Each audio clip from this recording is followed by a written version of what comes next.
Welcome or welcome back to my channel. Today I'm working on a 16" by 12" piece of St Cuthbert's Mill Bockingford watercolour paper, cold press, £140. Just to get the background in, I'm working wet on wet. I did cover the whole surface of the paper with a good quantity of water with a large brush. Applied just two colours, indigo and Mars brown, and now I'm just going in and mopping up some of the areas that I want to remain white-ish, sprinkling on some rock salt there, and then I go on and add some water droplets and leave the whole background to dry naturally so that the water droplets and the salt could do their thing, absorb pigment where they wanted to, very random. And yeah, it's just best to step away from your painting at this point, go and have a coffee, and just let the paper dry naturally. Okay, so it's now all dry. Going into the darker areas, I didn't remove any of the pigment that had sneaked into these areas. If I knew I was going in with a darker pigment on top, I just left it as it was. So just removing the pigment from the lighter areas of the subject. So going in with the same two colours again, indigo, Mars brown. And throughout the whole of this painting, I only used 4 colours in all. That's carmine, indigo, Mars brown and sepia. And later, just some Winsor Newton permanent white designers gouache, however you pronounce it. So yeah, just so working wet in wet. All the base coats in this painting were done wet in wet, just so I had a nice soft base coating to work the detail on top. So I pop the ears in first and then wet into wet again. So just wetting the area I just want to work in at this point. So when you're working wet into wet, the paint will flow to wherever there's water. So just wetting a tiny area, a specific area, and letting the paint flow to the edges. And they're called found edges. So when pigment hits an area where there's no water, where the paper is dry, that's called a found edge.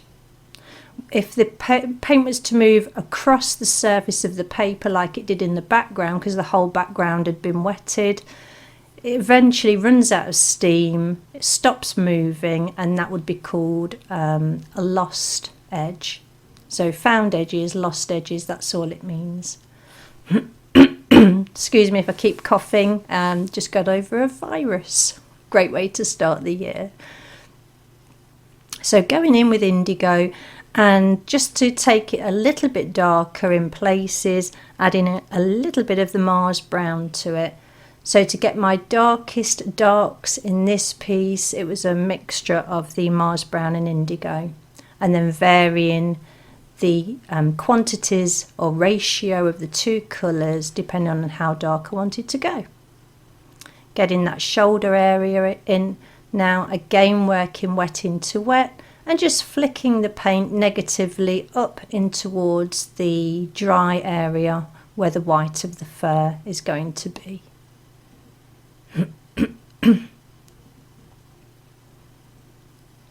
I'm using a variety of different brushes today, and I'll pop them all in the description below. The one I'm using at the minute is a Faux Squirrel by Zen Art. I have the full set of those and they are brilliant. So vegan brushes, but they do hold an amazing quantity of water and pigment, and they come to a nice fine point.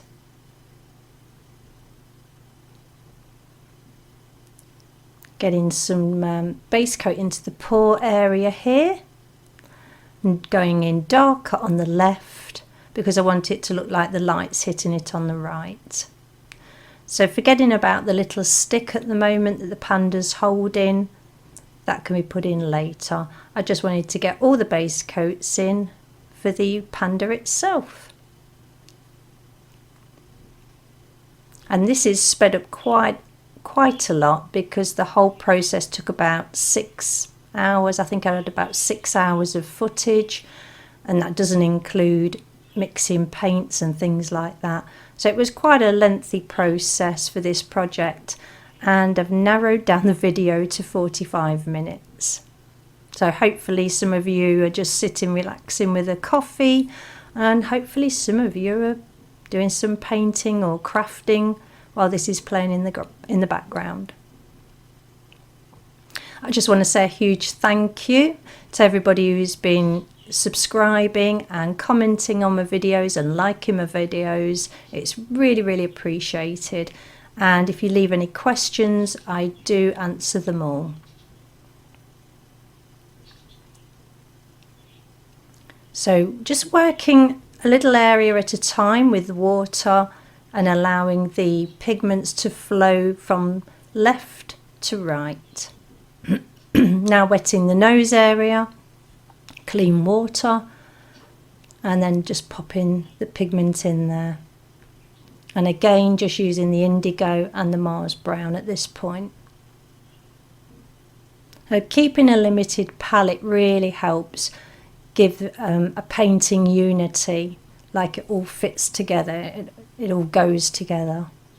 And there's less chance of creating mud if you're using a limited palette of transparent colours, which is the case in this painting. Just dropping in a little bit more pigment there.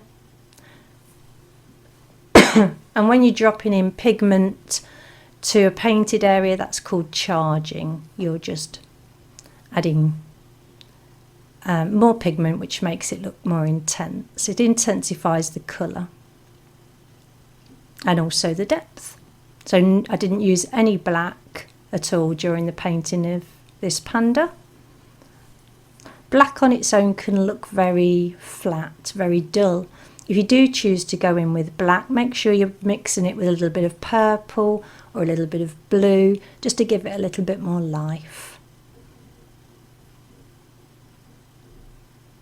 So not fussing with any details yet, just want to get all of the base coats in one go. This is where I started using the carmine, and I eventually mix it with a little bit of the sepia to tone it down. Always remember that your watercolours are going to dry 25% lighter than when you apply them, and just lifting out some of that pigment with a clean damp brush.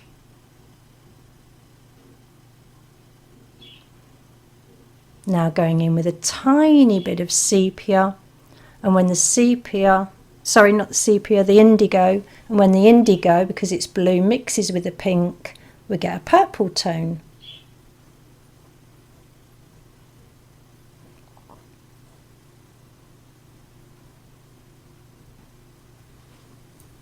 Tidying the edges there just with a damp brush.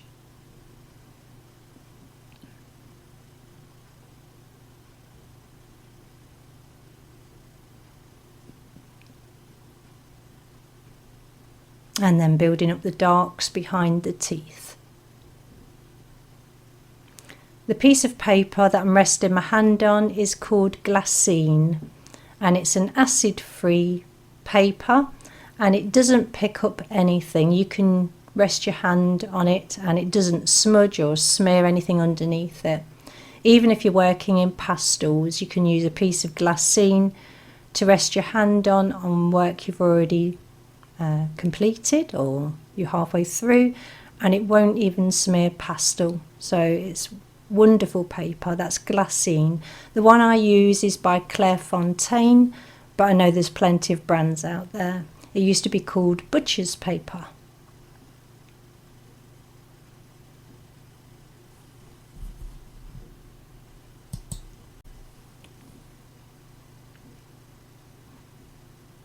Now using the very fine tip on this big round brush and just getting some base coats along the lip line.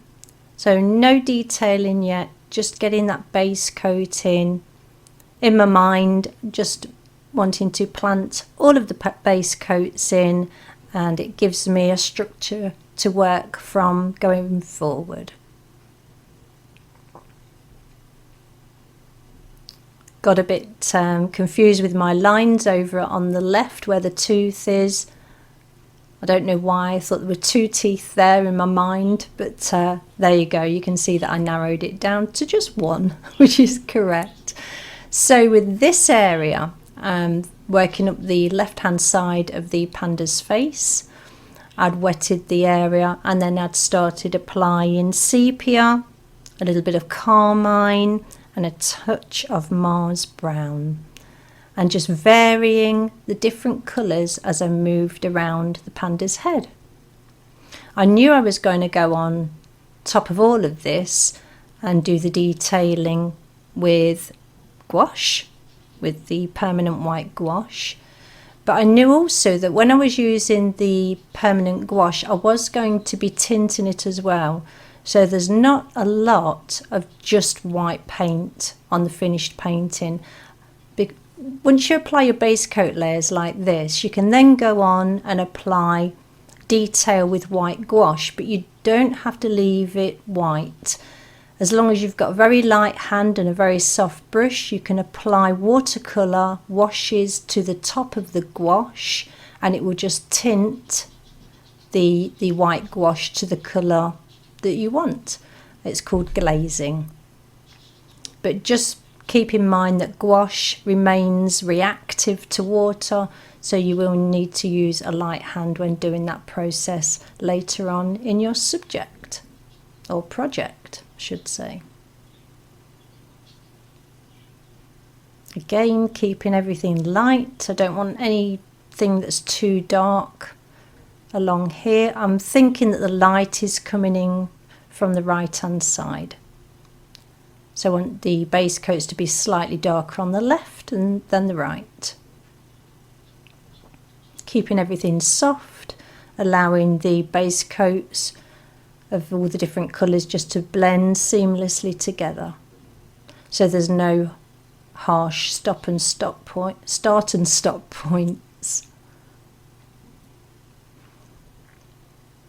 And when applying these base coat layers, I'd like to keep in mind the direction of the fur that will be going on top, so that if I do happen to have any harder lines in the base coats, they won't look out of place because they'll be going in the correct direction in which the overlying fur will be laying.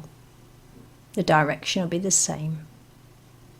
So taking that area a little bit darker, just a little bit of shadowing in the base coat layers there, just for a little bit more added effect. And this is all building depth for the finished piece.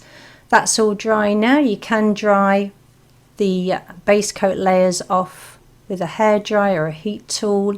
The background I did leave to dry naturally, but if you try to dry salt effects and things like that with a hairdryer, it doesn't give this salt time to absorb the pigment from the paper, and it just looks rushed. It just doesn't have the same effect.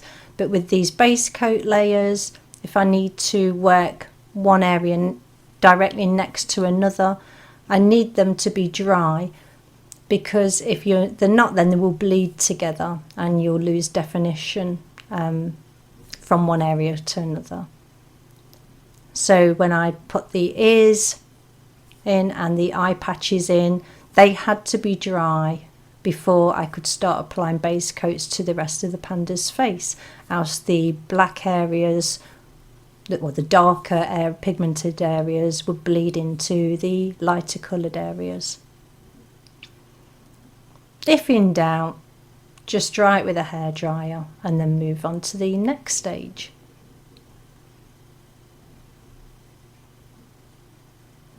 So the saying is, I'm sure you've heard it, about paintings having an ugly stage. Well, this is definitely the ugly stage.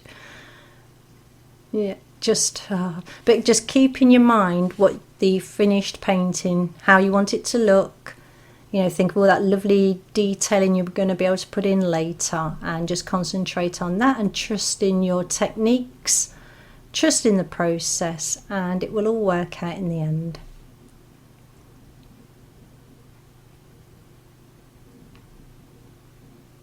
This was just an experimental piece for a workshop I actually ran last Saturday, January 2025. I didn't know if this is the actual subject and style I was going to teach on that day, so this was a bit of an experiment just to see if I could achieve what I wanted to achieve in given time, and I was really pleased with the outcome. And the students on the day did such a good job. They really should be very proud of themselves. They did so well. Okay, so all base coats are now dry. So using a smaller round brush, this is a Rosemary Co number 6. I can't remember the series of the brushes, but I'll put the brush in the description. And just using a thicker mixture of the Mars Brown and Indigo, and just putting some detailing in now. So just directional hairs, no straight hairs, just making sure each one's got a slight curve to it, making sure they're going in the correct direction, and the hairs are not too short and not too long. And the idea of this isn't to cover all of the base coat that I've just applied, else there'd have been no point in putting a base coat down to begin with. This is just to give the area a feeling of texture. The watercolours I'm using are the Rosa Gallery watercolours, and I've had them quite a while now, a couple of years maybe, and I absolutely love them. They are such good paints. They're made by a Ukrainian company and they are amazing. You can buy them in sets, or you can buy them open stock, you know, just one colour at a time, or you know, you pick and choose which colours you want. The ones I have, I swatched out. I tested how transparent they are. They're all very transparent, and they all lift quite well, reasonably well. Some more than others, some are a little bit staining, but mostly they do lift really well. So I know going into this painting that if I go too dark in a certain area, I can, once the area's dry, I can use a clean, damp brush and lift pigment back off. It will never get you back to the white of the paper, but it will get you pretty close.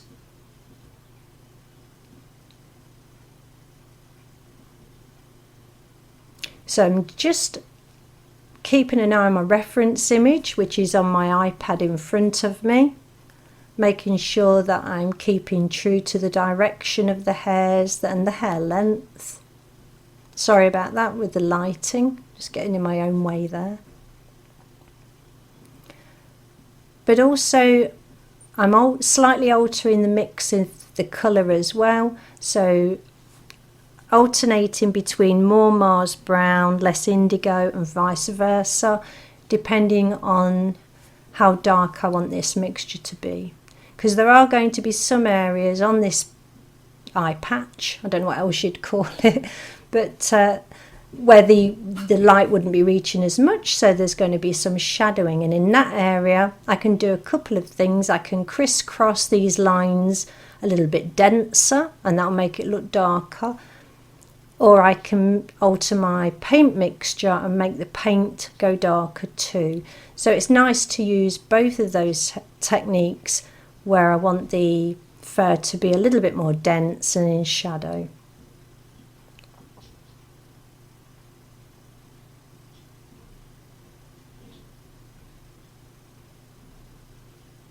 Just building up the layers.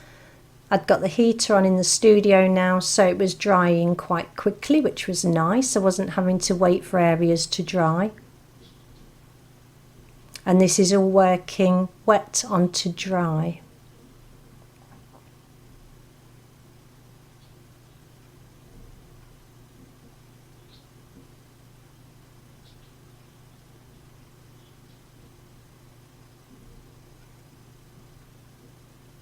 So as you can see, still seeing a lot of that base coat layer poking through or showing through beneath the and in between the detailed areas, and keeping in mind that the paint I'm applying will dry slightly lighter.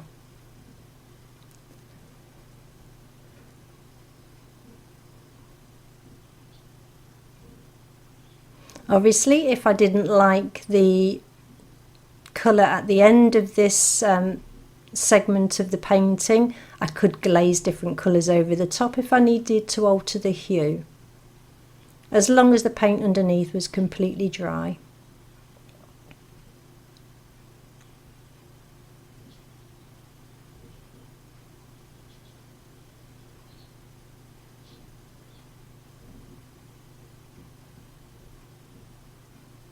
Still using the round number 6 brush.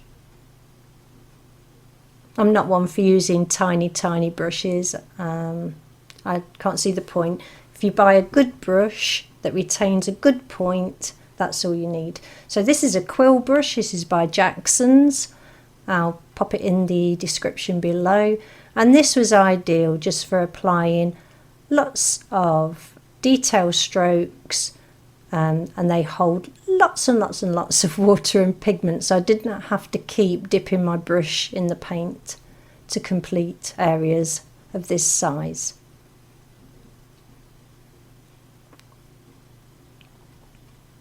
Again, keeping my eye on the reference image, making sure the strokes were going in the correct direction and that the strokes were the right length to correspond with the hair length in that area.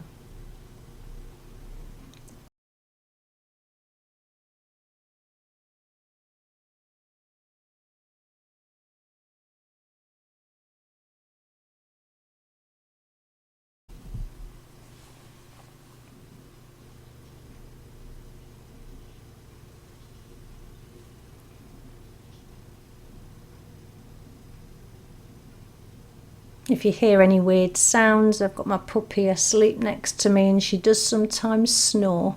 So I've just paused the recording just for a minute because she was snoring like there was no tomorrow. So I thought we don't want that on the video. Sound effects.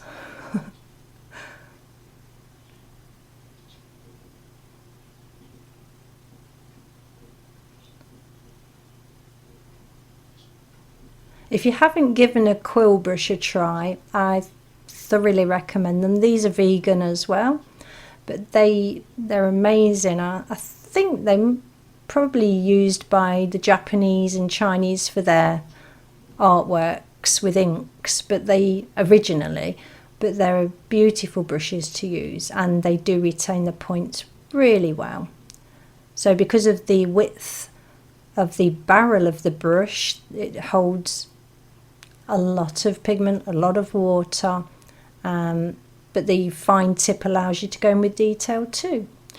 So once I got the eye patches in and the ears in, it was time to get some detailed work done on the nose.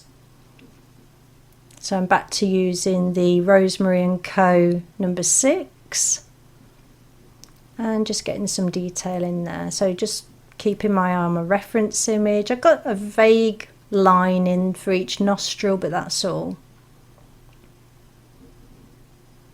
And again, still just using the indigo and Mars brown.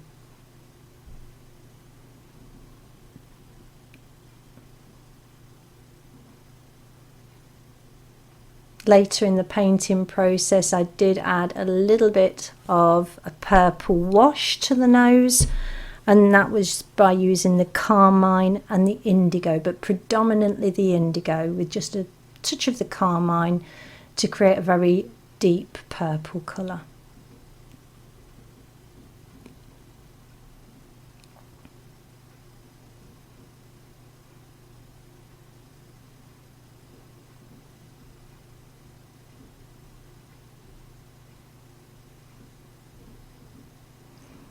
Making sure to keep the nostrils darker than the rest of the nose, just to give it that added sense of depth. And again, working wet into dry.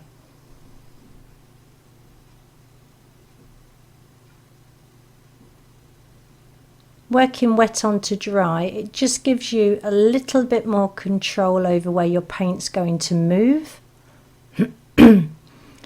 And working in a small area like this, there's less chance of having a hard edge where you don't want it. Because if you see a hard edge forming where you don't want it, simply clean your brush off and then go in with a damp brush, and you can just agitate the pigment and remove the hard line that you don't want. Lift it out with a tissue.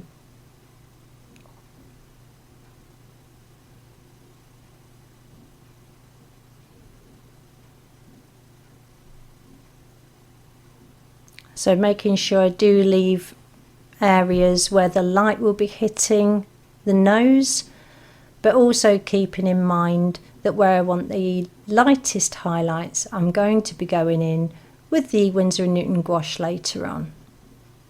I can always pop in a little bit of highlight if it's not light enough, just with the watercolour.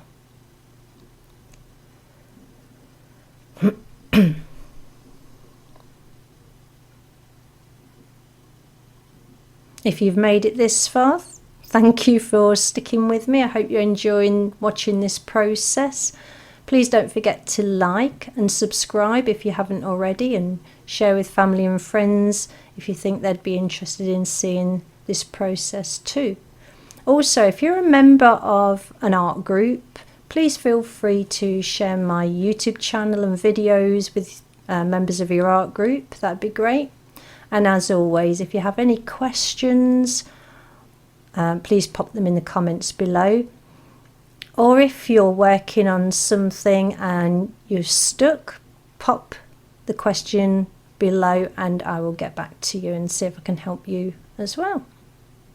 And also, if you've got any suggestions about future videos, what subjects you'd like me to cover, what mediums you'd like me to use, just let me know that too. So I do work in a variety of mediums, obviously watercolour, gouache, acrylics, coloured pencils, alcohol markers, sketchbooking and things like that, graphite, charcoal, a little bit of digital too. But anything you want to see, I'd be happy to create a video for you. It definitely stops art block when people make suggestions. It's lovely. So I dried it off with a hairdryer so I can go back into working wet onto dry. I'm thickening up the mixture, the paint mixture, so more pigment, less water, just so I can get the dark areas a little bit denser in colour. Now I'm working on the teeth and I'm going in with the sepia. So an initial wash of sepia. And what I do is dry the brush, and I've absorbed a little bit of the paint back off, just so it's not too dark. I've now mixed in a little bit of the carmine and Mars brown, just for the darkest areas at the bottom of the teeth, where it's in shadow. And tidying up around the edges there.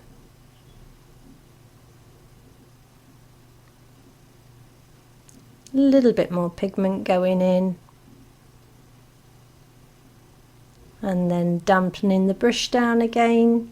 Tiny bit of pigment, just so there's no harsh start and stop lines. And now clean damp brush, just to pull the highlights back down.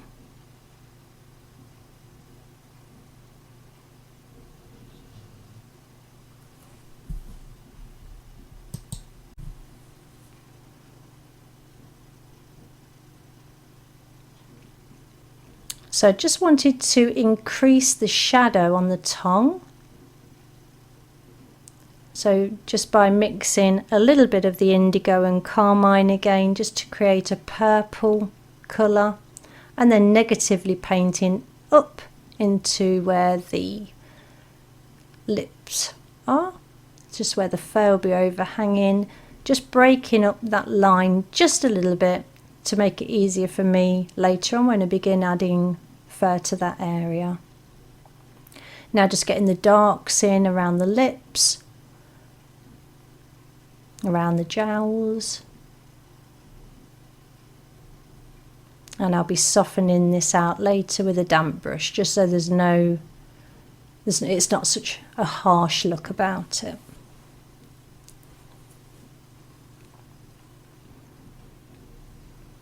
Again, just using the limited palette of colours makes life so much easier. I didn't actually pre-test these colours together before starting this project.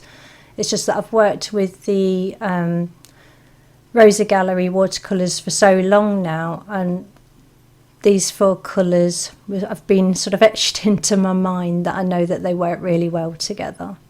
But if in doubt, do a little swatch card if you're planning on using just 3 or 4 colours, and make sure they all work well together and that you're not going to be making any muddy mixes.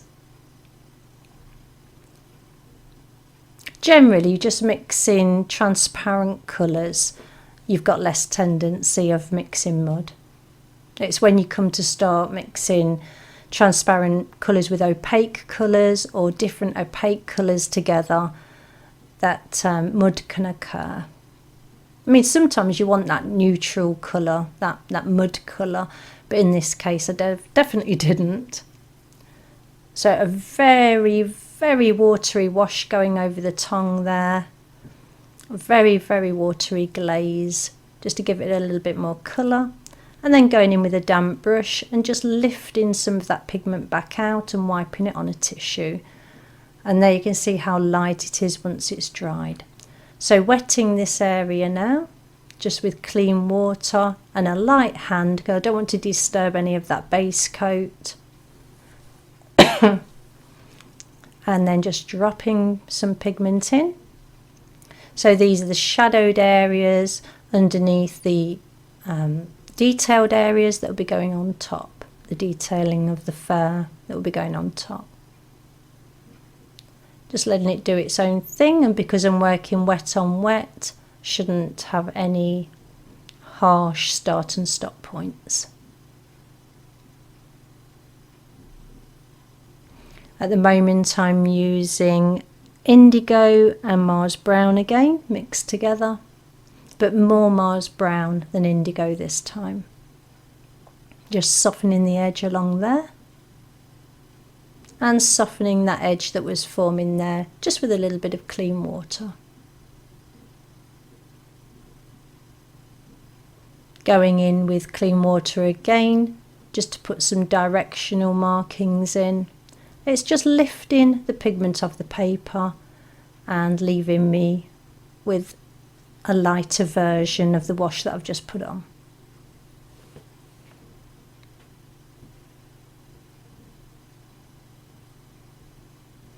Doing the same there.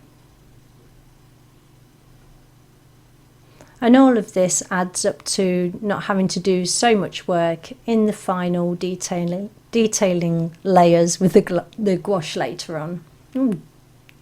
Stumbling over my words.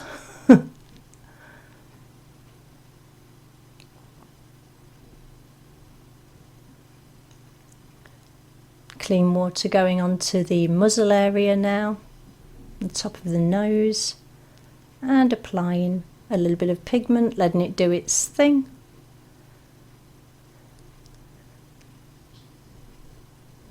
Just for that added depth that's going to be underneath the final fur detail. And again, softening the edges with a clean damp brush.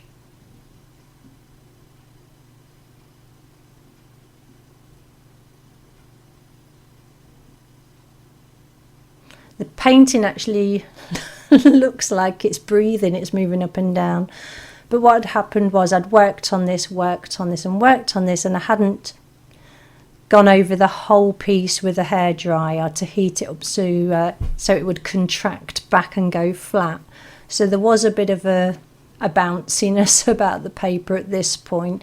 I was having too much fun to stop, when in reality, really, I should have stopped and taken the hairdryer to it and just, yeah, flattened it all out. But you just get in the zone, don't you, when you're painting, and the time goes whizzing by and you forget to eat and you don't want to stop. You don't want anything to disturb that moment. And I was having one of those moments now, just, yeah, in the zone. Listening to YouTube, I think, so, you know, random YouTube videos playing in the background.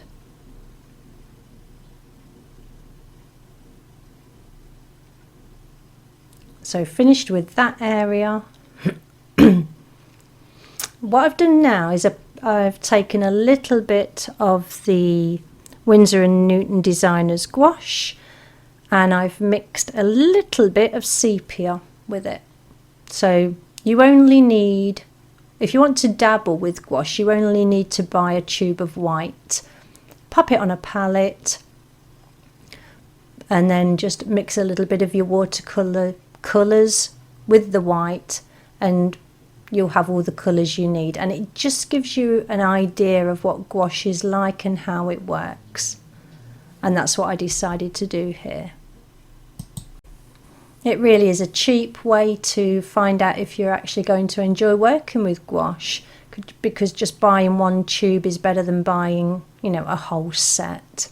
But if you're going to buy a tube of white gouache, I do recommend buying a good quality one. And I've never gone wrong with the Winsor Newton Designers Gouache. You can buy the permanent white or the zinc white. The zinc white for me is a little bit cold looking, and I do prefer the permanent white. But again, just pop a little bit on a palette and then you can mix your watercolours into all different colour gouaches. Brilliant and cheap. Use what you have before you start jumping out and spending all your well-earned money on products you might not even get on with in the future. So try a little bit to begin with. So when applying gouache, make sure your underneath layers, oh sorry, I'm off the screen there, but make sure your underneath layers are nice and dry. And remember that when you are working with gouache, when you go to work on top of a layer of gouache, make sure you've dried it, and it's always going to be reactive with water. If you're wondering what I'm doing just off screen there, I'm actually doing the same as what you've just seen me do the other side of the panda's mouth. There you go, back into view again. So that area is now dry. Now I've added more white to the mix, so less of the sepia watercolour colour and more white gouache into the mix, and just lightening that area on a second sweep. So another layer, keeping my eye on my reference image as I go, making sure I'm moving in the right direction, making sure that none of the hairs are straight, making sure they've all got a curve, and obviously again making sure that I'm not covering up all the work that I've done in the base coat layers. I still want that to be shining through. So direction, hair length, a little bit of curve on each hair, and making sure that the clusters of hair aren't too dense that you can't see the base coat colours.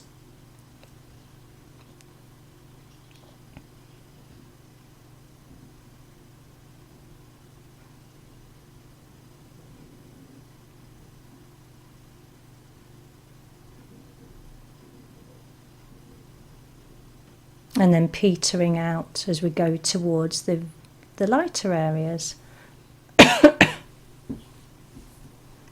So working with white gouache now, and there's a little bit of the carmine pink mixed in with this layer, and And I'll do as I did in the other area. I'll just work a couple of layers, altering the amount of colour to, well, altering the ratio of watercolour to white gouache as I need to. Again, letting the direction follow the reference image, making sure the hair lengths are correct. I mean, not exact, I'm not getting a tape measure out and measuring, but roughly the correct direction, the correct hair length, and leaving some of the base coat layers showing.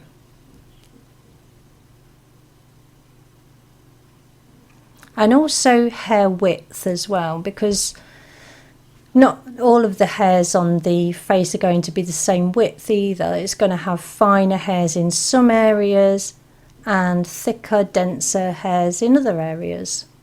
So if I want a finer line, I use the tip of the brush, and if I want a wider line, I just lean on the brush a little bit more pressure on the brush creates a wider brush stroke.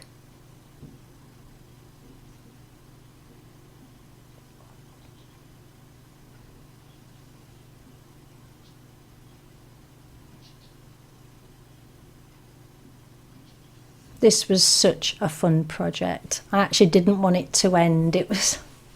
I really enjoyed creating this.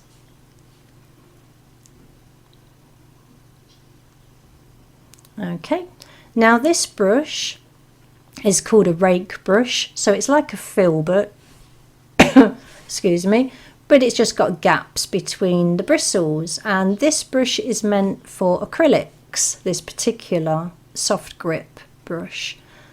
And I do go in there and just lay down a few trial strokes, I guess, but it is something that I use on and off during the process of this project. It can give you numerous lines at the same time, which is good, but the drawback is if you use it too much over too wide an area, they can end up looking like little soldiers because of the uniformity, whereas popping back to a normal round brush gives you the ability to vary the strokes, length, width, etc.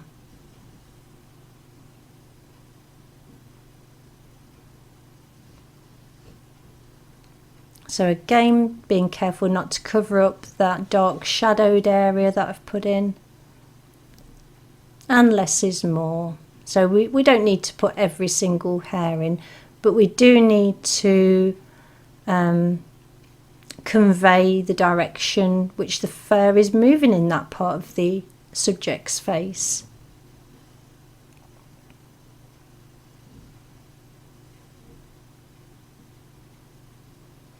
And just letting some of the hairs overlap now onto the surface of the tongue, just to give it a little bit more realism. So as you can see, I've gone round the whole of the face with that technique, building up the layers. And now comes glazing.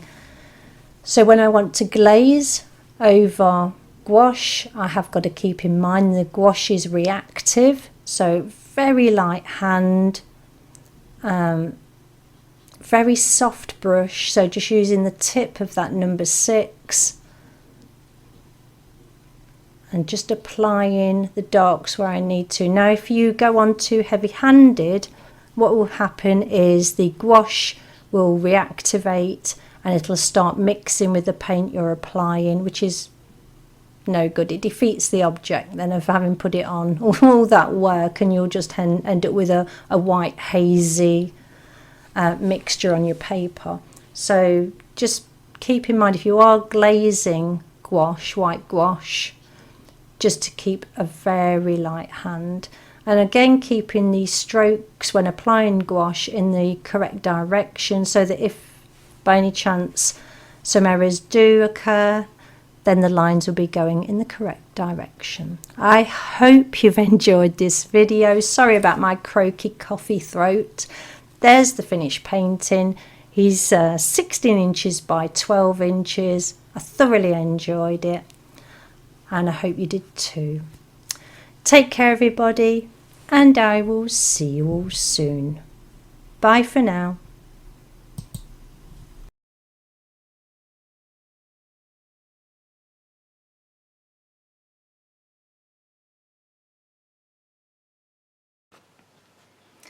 Hi there my friends, welcome or welcome back to my channel.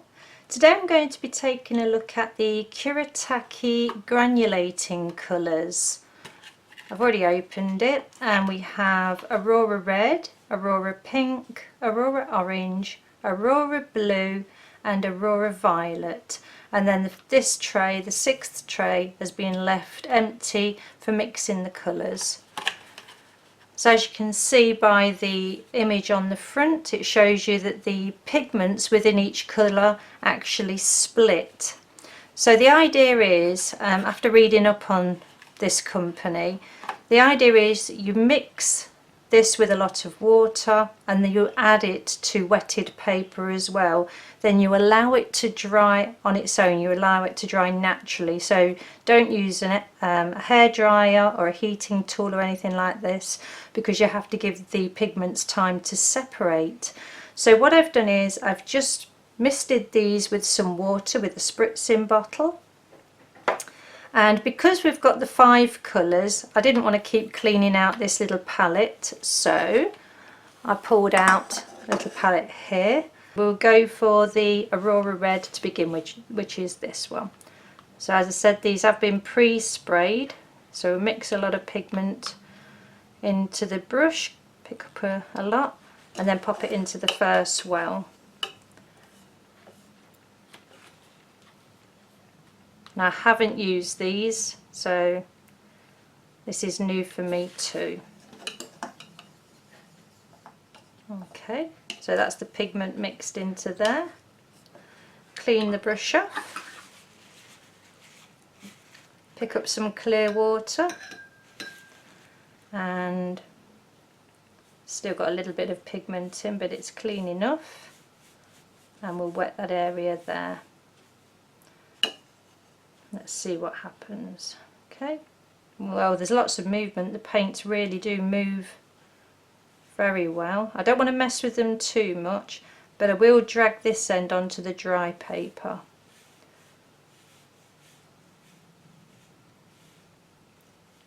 Okay.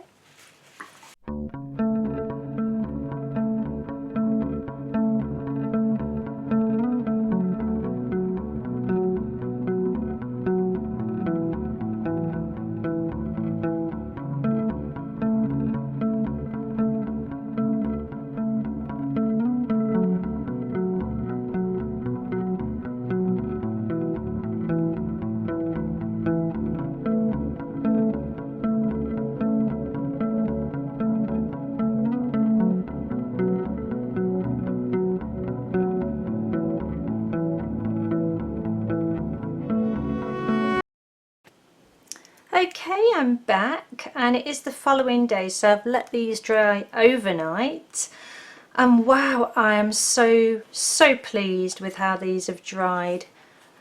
Yes, you can see the separation where it went wet on wet, and even separation where it went wet on dry. So I'm really happy with how these have dried. Just one more thing I want to check now before I start an actual project with them, and I do have something sketched out. I just want to see how well they lift, so I'm just wetting a brush, just pull it over some of the dried area, lifting it with a tissue, and it looks like it's picking up the particles of pigment that have separated out from the underlying colour. So these pink pigments are lifting off the blue undertones. So I'll just see if that's the same in everyone. So I'm expecting the pink to lift off of the blue undertone here. Let's see if it's the same. So I know we're going to be able to get some really nice effects when working a project. And again with this one. And I'm not scrubbing the paper, just very gently moving the water across. making sure I'm still in frame. Yes. Yep. So not getting down to the white of the paper, but removing just some of the pigment that have separated. So another thing I'll just try very quickly is I'll use an actual scrubber brush. So this one's by Rosemary Co. It's called an Eradicator. It's the small one. I'll just see if that bottom one, the bottom layer can be lifted without damaging the paper. Can be lifted a little bit more than using a soft brush. So already we've got 4 different ways we can use these paints. Wet on wet, wet on dry, lifting with a soft brush and lifting with a harder brush. And I mean the difference is between that one and that one is very slight, but it is a difference. So just finish off these.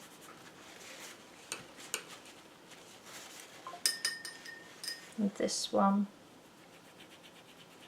It's pretty much the same. There's not a lot of difference, and I don't want to damage the surface of the paper. Okay, so next thing, while these were drying sort of overnight, I did sketch out a lionfish, and then I've just gone over the actual pencil drawing very lightly with a putty rubber just to lift the marks up a bit, but I hope you can see that. As soon as I start adding paint, you'll be able to see the actual form of the fish taking shape, hopefully. So, next step, move everything out of the way.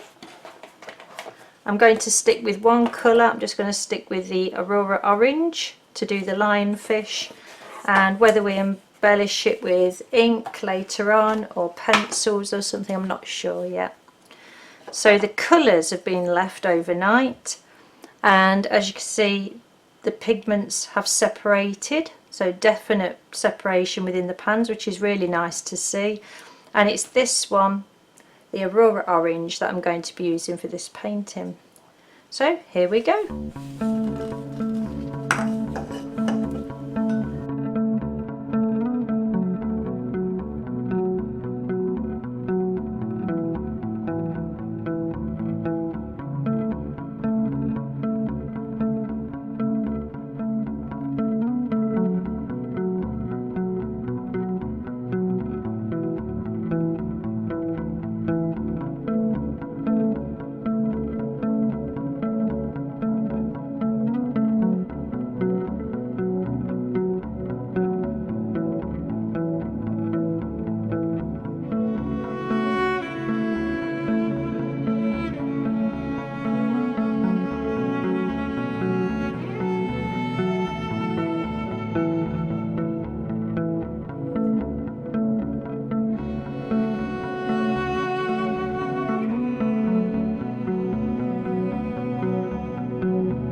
Hi there my friends, welcome back to my YouTube channel.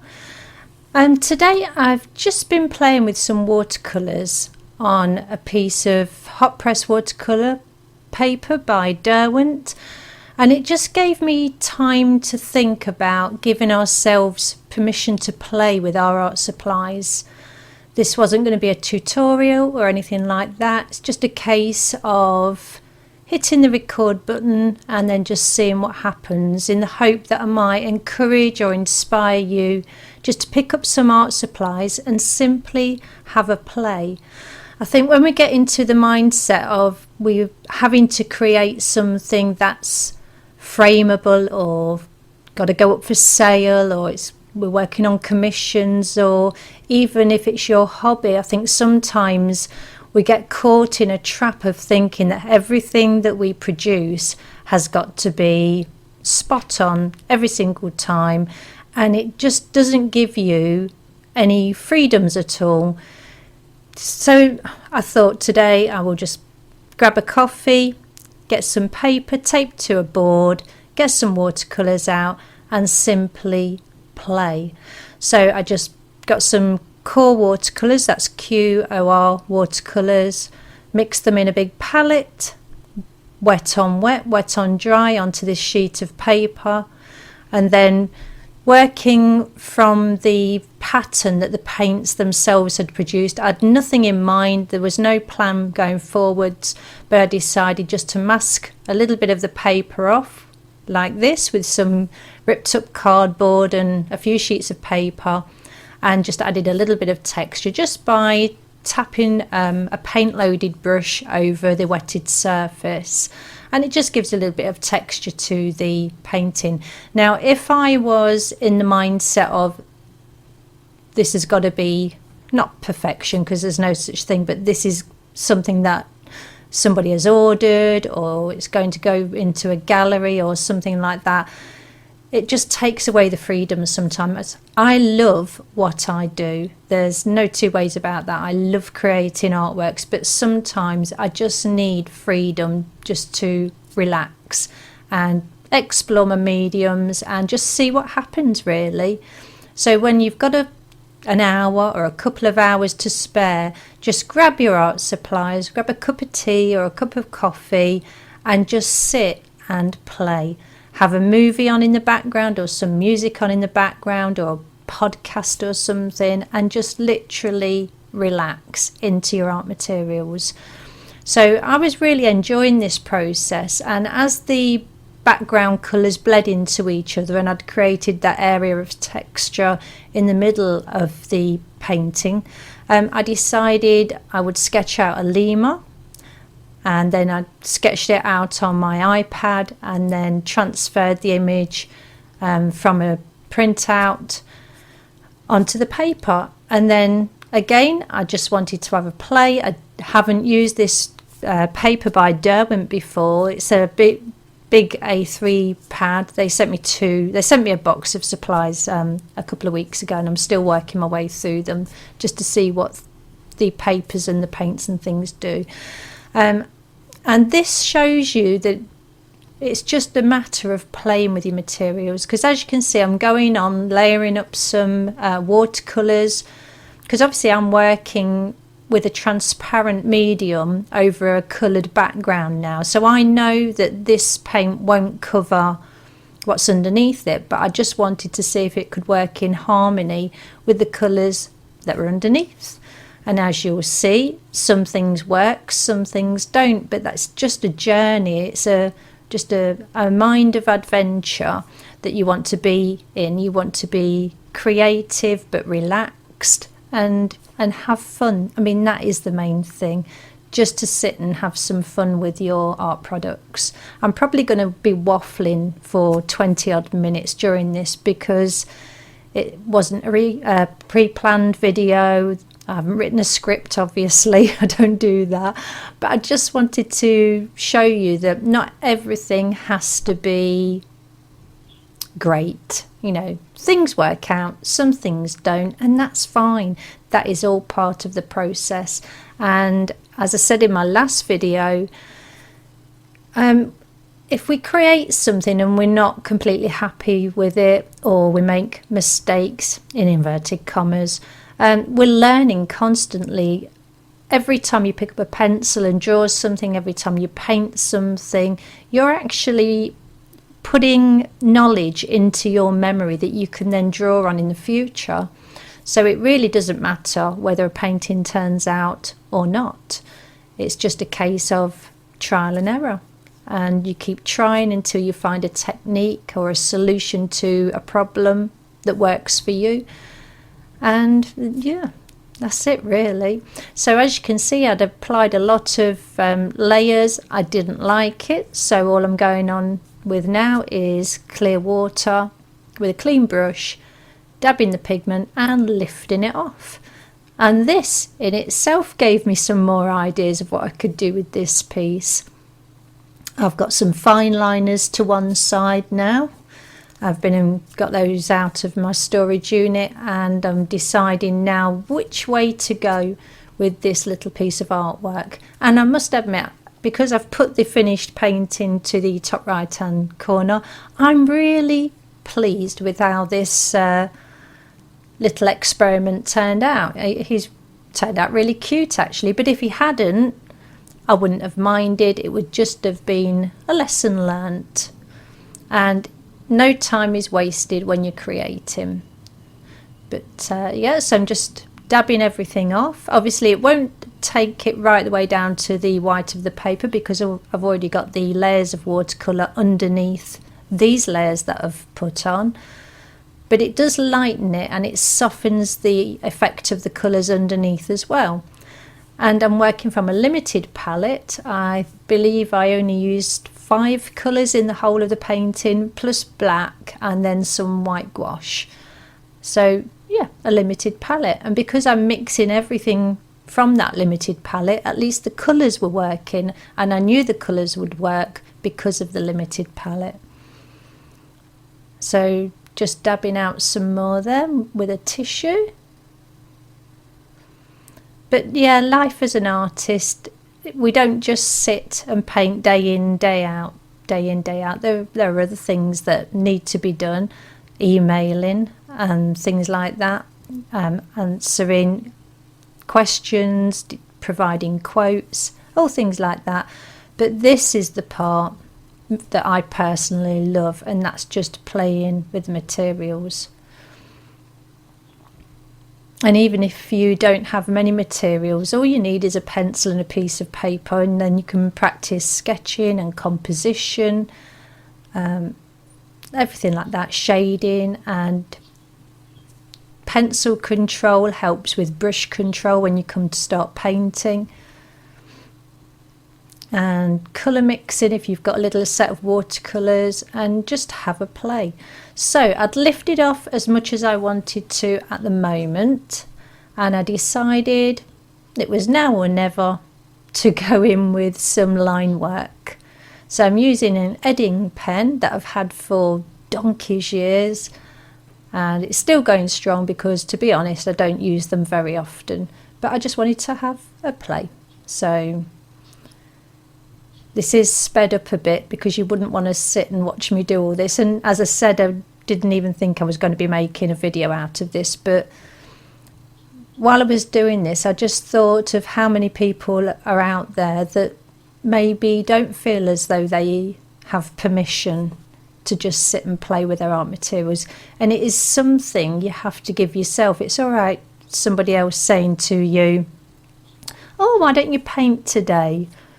You know, oh, why don't you draw today? You know, you've got half an hour. You like drawing. Why don't you do some drawing? Or if you go on holiday, oh, what, you know, why don't you sit and paint? Or why don't you sit and sketch? But I think the main thing is, for me anyway, is I have to give myself permission to play. Because when working as an artist, I think your time is caught up. A lot of your time is caught up on making money for your business, and you know that sketching and things like that, playing with your products, isn't always financially worthy, I guess. But then you have to tell yourself again, well, actually it is, because you're building up your skills, you're building up your knowledge.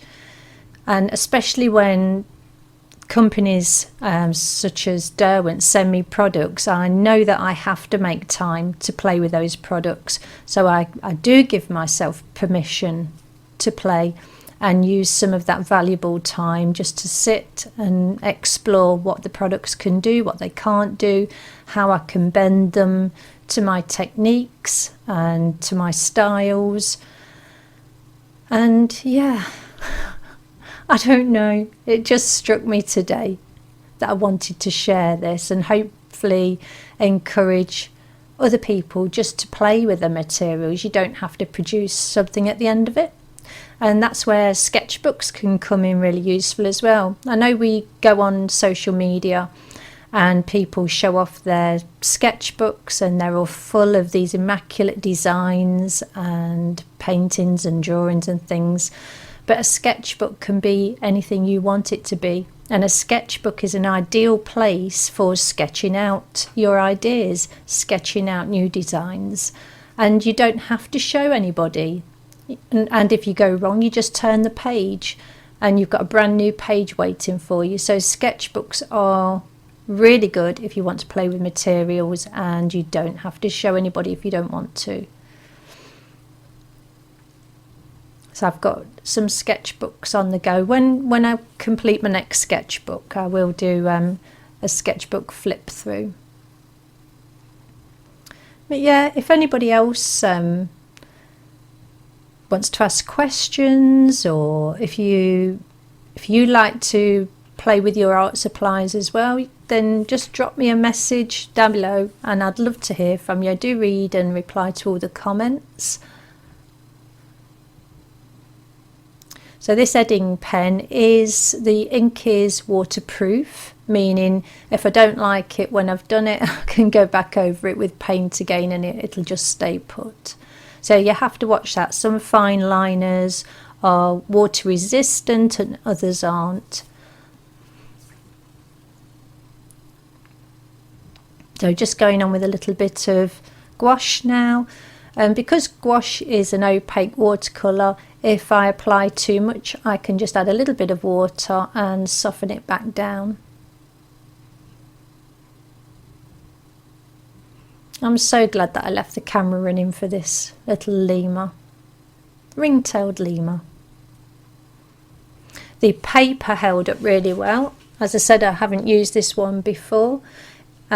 Derwent sent me a huge box of supplies a couple of weeks ago with all different types of paper in and paints and things. And when I took this paper out of the wrapper and applied it to the board, it buckled. But I actually hadn't done anything with it at the time, and my studio isn't damp or anything like that. But it just seemed to start cockling all on its own, which was really strange. Never seen a paper do that before. It's acid free and 140 pound in weight, but it was just weird. So it took a hairdryer to it and it flattened out. During the process of this painting, it did cockle a little bit, but not where the paint had been applied. It was as though the paper surrounding the painted area was cockling slightly, sort of had a very slight buckle to it. But again, I took the hairdryer to it and it flattened out. So very strange, but it's very, very smooth surface, this paper. It's more like painting on a thin cardstock. They do have other papers. The Inktense paper is classed as their cold press paper, and this one is their hot press paper. But I will carry on experimenting with this, with the papers that they sent, and see what I can do with them, how to utilise them best, and then I'll pass all of that info on to yourselves on future videos.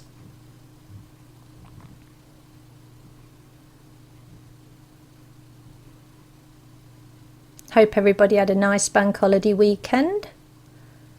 I've been busy today and obviously been busy doing this as well. Looking at that now, I quite like that image.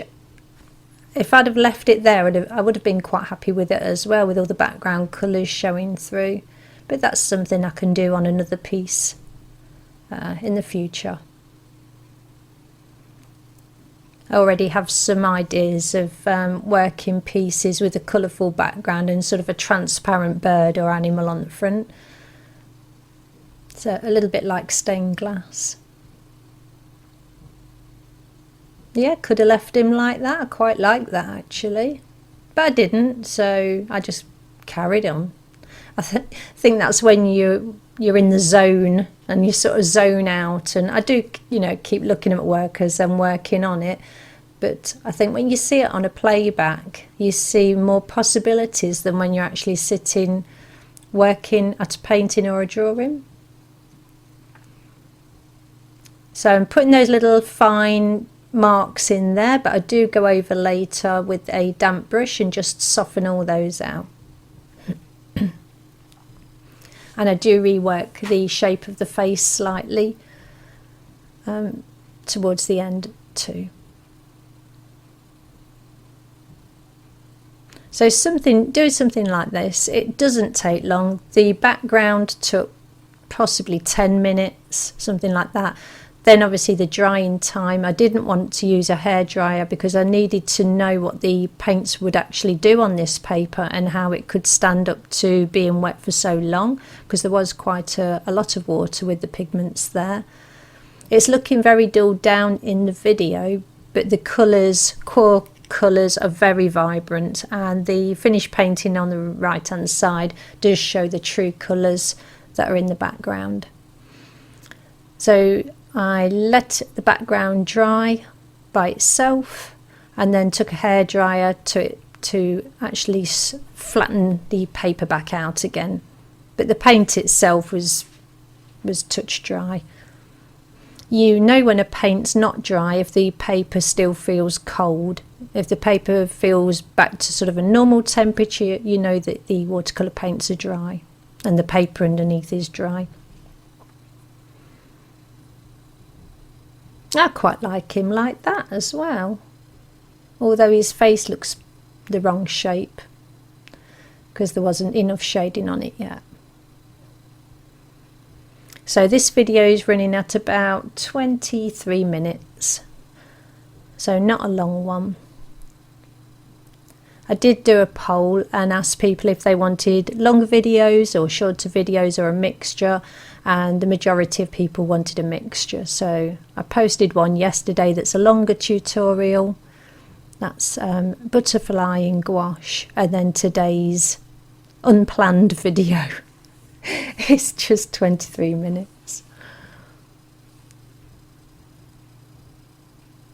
So just softening those edges with a damp brush.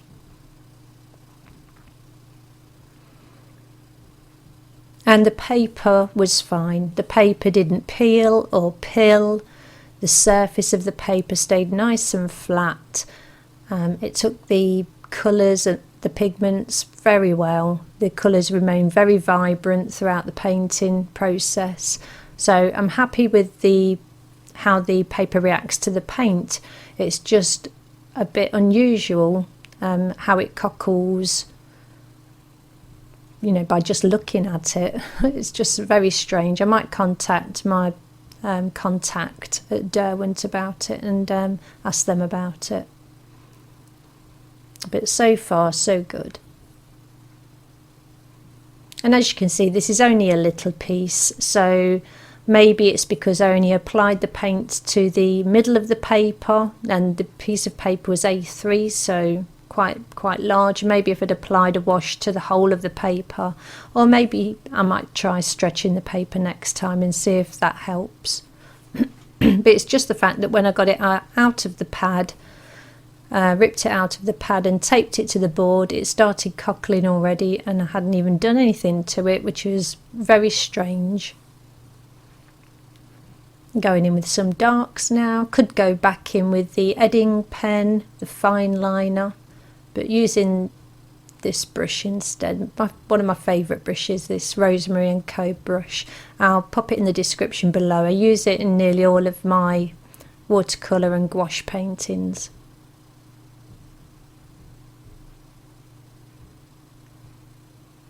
I'm getting some shading in there. Some of this is worked wet into wet, and some of it's working wet onto dry. And these are all the core watercolour paints. They're quite expensive paints to initially buy, but they are definitely worth it. A lot of pigment goes a long way with the core watercolours.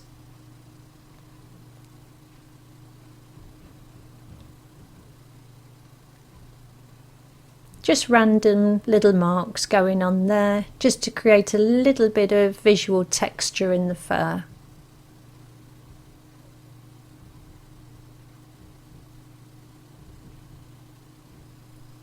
Another thing I did is when I'd sketched out the lemur separately and then traced it to move the drawing over onto this piece of paper, I actually took the tracing paper with the lemur on it and I just moved it across the surface of the painting just to see where I wanted it to be placed, and I also flipped it horizontally so it was facing in the opposite direction as well, to see if that's something I would prefer.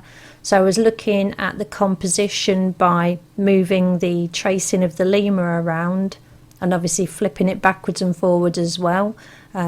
So it was either facing to the left or to the right, just to see where I wanted that placement to be. But to be honest, it would have worked well either way, going in either direction.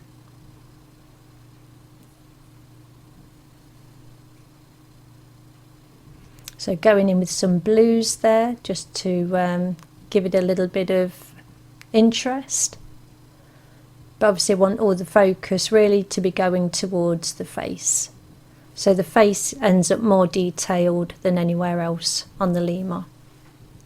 And obviously it's so small that it doesn't really matter, not so much in this case.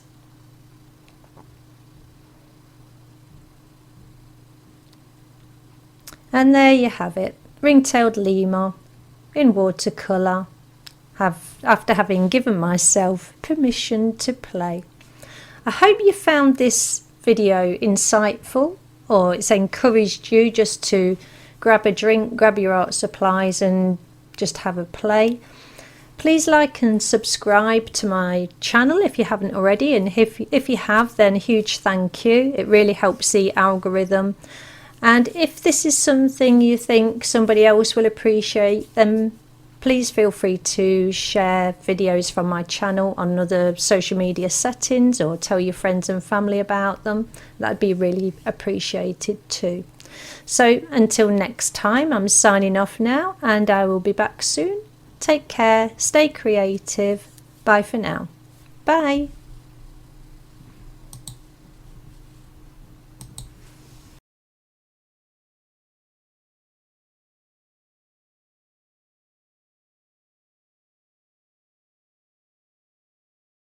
Hey there my friends, welcome to my YouTube channel. Today's little video is just an experiment that I was doing and I decided to post it. It's watercolours on Arches cold press watercolour paper, 9" by 12". I've just completely wet the background with deionized water, and I'm just adding two colours, Payne's Grey and Rose Madder, both by Winsor Newton. The brush I'm using at the moment is let's have a look, a Boldmere 1.5". It's a synthetic. And I'm just sprinkling on a little bit of salt, just table salt, while the paper's still damp. Really, I got the video running on this one, but I wasn't sure whether I was going to make a video out of it or not. So I was just recording it because my video camera was already set up. But yeah, it was just a little bit of an experiment. So I've sketched in the Kingfisher and completely covered that with masking fluid, and that's also by Winsor & Newton. So it's Winsor & Newton masking fluid, Winsor & Newton watercolours. The brush I'm using for the spattering technique is a Zen Art Faux Squirrel Cat's Tongue 3/4".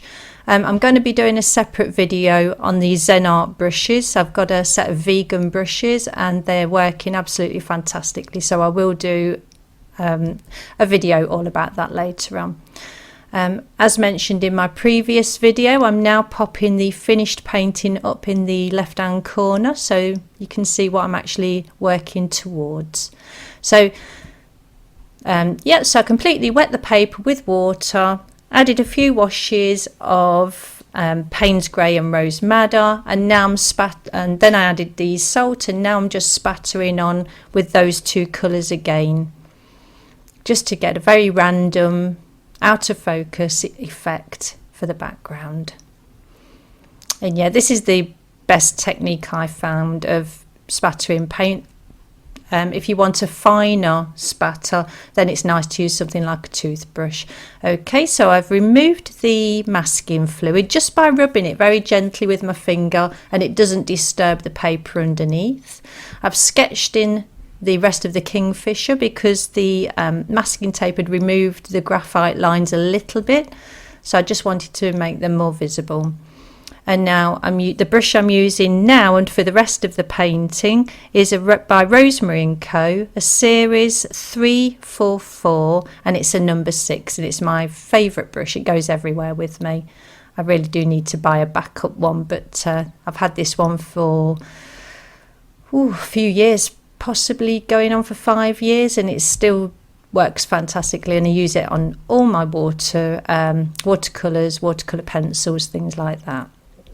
Okay, so I've added a little bit of blue to the top of the head, and now I'm just adding a little bit of Rose Madder mixed with blue. So I will be using the rose, because the Rose Madder has been used in the background, I do pull it into the subject. And those of you that know my work and how I work, doesn't matter what medium I work in, if the subject has got a background, then I do pull some of the colours that are in the background into the subject. Okay, now this portion of the video is filmed on an iPhone, and as I said, I wasn't intending to share this. It was just for me to look back at. So please forgive the contrast, the lighting contrast. The iPhone was struggling with the white paper on the white foam board. But as you move further into the video, this does settle down as I'm adding more darks to the subject. The iPhone is then able to focus on that instead. So just bear with me. And the state of my hands as well. Oh my word. Yeah, that's what working with a lot of dry mediums does to your skin when you don't look after them. But they're looking all good now. Nails and cuticles all looking nice now. Sorry about that. The working life of an artist, or I should say the working hands of an artist. Okay, so just going in and adding some darker blues. Now with traditional watercolours, it's nice to work from dark to light. So first of all, I look for when I'm looking at my reference images, and I am working from my own reference images, I look for the lightest possible tone in part of the subject, and then I mix that colour, match it, near enough, and then work those layers in first, and then I gradually build up. So I go with the lighter areas, then the mid-tone areas, and then to the darker tone areas.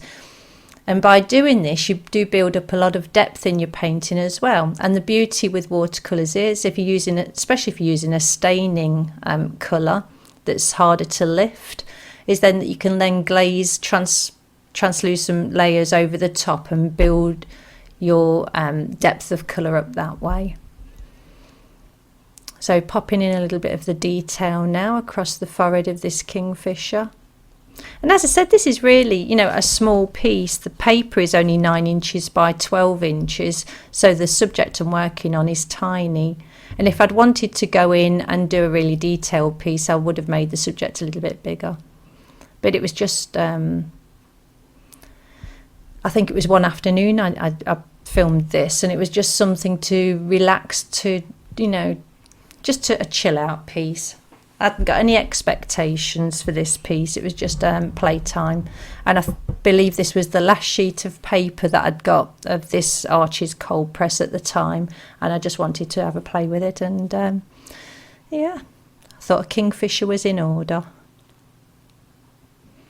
So yeah, this brush that's been used for so long, the tip of it does tend to bend slightly, but it still keeps a very fine tip. But I use the slight curve of the tip to my advantage now. So it's like fountain pens, isn't it? Apparently if you use a fountain pen for a long time, the fountain pen point bends to how you write, so it sort of becomes more unique to you, and this brush has done the same. But I love it. I love this brush. It holds a lot of water, a lot of pigment. Yeah, it's brilliant. And that's the Rosemary Co Series 344 number 6, and that's vegan too, all synthetic. So going in with some darks, and as we build up with the darks, the iPhone gets more comfortable filming and doesn't wash everything out so much. So this video is running at around 36 minutes, so not too long. I edited a lot out because it's more of the same. Rinse and repeat, should we say. So still working as a traditional watercolour at the moment, leaving any white areas white for now. And just keeping an eye on my reference image. I've got my references on my iPad just in front of me, so a quick glance up every now and then to make sure I'm going in the right direction, not adding too much colour, because obviously with watercolours, if you want to work them completely traditional, you don't add white. I do add white as I'm working through this process, and I use a watered down white gouache later on, which you'll see. But if you're working completely traditional, then you wouldn't be adding white at all. But a gouache, all a gouache is an opaque watercolour. So it's still a watercolour, it still behaves as watercolours do, but it just means with the colours being opaque, you can add the white. I just utilise the white. If I'm going out plein air sketching and I'm doing watercolour, I will take a white gouache with me as well. I hope everybody's keeping well and keeping creative. I'm keeping busy this end, so that's good. So still going in with the darks here. When I'm getting to areas where there's like the shape of the beak, I know I've got to be very careful that I don't make the beak too big, or it's so easy just to get carried away and with the dark colours, and if you can't lift them very well, then you're stuck with them. So okay, a little bit of glazing going on there, adding a little bit of green. And I find if you don't glaze, then even though if you have built up a lot of colours, translucent colours, if you don't glaze, it can still look a little bit flat. So in all the mediums I work in, I do bring in glazes as well. And it just allows the light to go through the layers of glazing, bouncing around on the pigment particles, and it just gives you that added depth. I work with artist quality watercolours, so fade resistant, light fast is very good, but always framed behind glass. In sketchbooks it's not so important because they're not going to be open to the UV rays a lot of the time. So if I'm working in a sketchbook, I will work with student quality materials. And Cotman, if you're looking for an inexpensive watercolour line, then Cotman by Winsor Newton are very good. And obviously if you buy a Cotman set of watercolour pans in a palette, as you use them, you'll start to realise how the colours that you're more likely to use, and the ones that you're using more often, once they begin to diminish in size, then you can think about replacing those colours with the artist line. Much better than jumping in and going for a large artist set where there's a lot of colours you've paid a lot of money for but you might not use. So but if you start off with a Cotman set, there's still a really good paint. The pigmentation is still high. The I'm like losing my words today. The light fastness is still, ratings are still very good. And then obviously as you're using colours up, you can replace them with a higher quality artist one. Or you can just stick with the Cotman. Nothing wrong with sticking with the student version either. Whatever meets your budget, whatever gets the job done, that's the main thing. And it's the same with brushes. Although investing in good brushes right at the very beginning is worth it, as long as you take care of them. They will last you a long, long time. Well, the camera, well, I should say the iPhone has settled down now with filming. Now there's a little bit more contrast in the subject. And here I'm utilising that Winsor Newton white gouache. So, but I have thinned it right the way down, so it is acting like a normal watercolour, just with a slight pigment in it. And the thing is, just having a white gouache with you, you can then add it on your palette to other watercolour colours. That takes some zone, other watercolour colours, and you can make them a more pastel hue if you need to, and then add that to your watercolour. So if you just remember that a gouache is an opaque watercolour, all you need is white, just your traditional watercolours and a white gouache. Don't add it to your pans, just add it to your mixing area, and then any of your colours can be made more opaque on a mixing palette and added to your painting. So looking at the little orange patch near his eye, if I wanted to make part of that area more opaque, just mix your orange on your palette, add a little bit of white gouache, and then straight onto your painting. So all you need is white gouache in addition to your watercolour paints. Now that's showing it more realistic in life. The Arches watercolour paper is an off-white colour, so it's not bright white or anything like that. It's a very natural shade of white. Kinder on the eyes, I think, when you, especially if you're painting outside. If you're going plein air sketching, the last thing you want to be sketching onto is something that is really, really bright white, because it's when it's sunny, it's, you know, this paper is bright enough without adding to the issues with a bright white paper. So I do thoroughly recommend the Arches cold press and the Arches hot press, but just the ones where they're off-white, not the bright white ones. So adding a second layer now to this area of the subject, the tail. And the head and beak aren't finished. So at the moment, everything's being built up in layers. I've not finalised anything about the subject yet.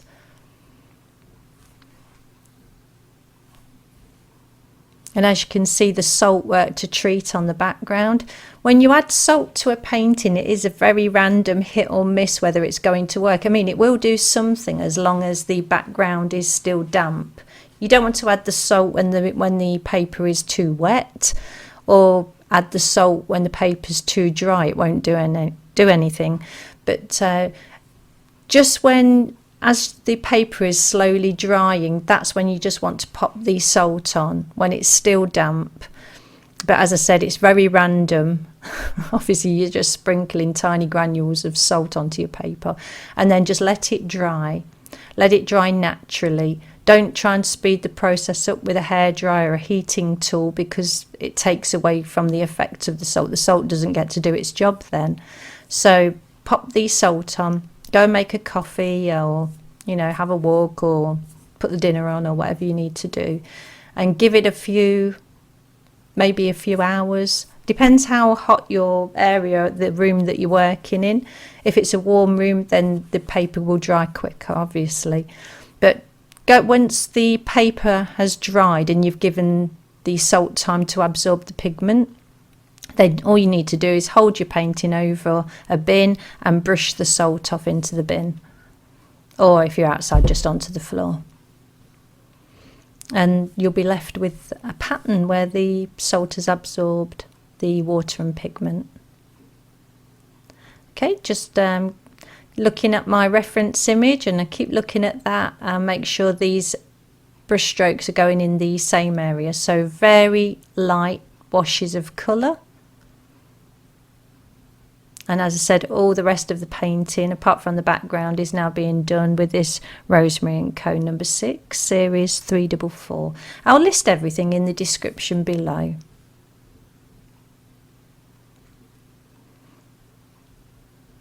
I've sped up the video to 150%, so just a little bit faster than what I'd normally be working.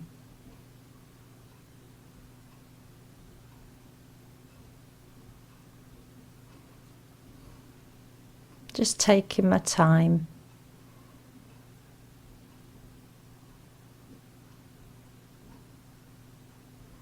Adding in a little bit of detail now. Going in with the darks now. It's when you're working with watercolours, because you are, generally speaking, you are starting off with the lightest of the lights, working light to dark. It can be a little bit daunting for people, especially if they're beginners, not to go dark enough. So, but you do need the contrast in your painting to make it look realistic. You can't depend on colour alone. Colour alone doesn't make something look realistic. Contrast does.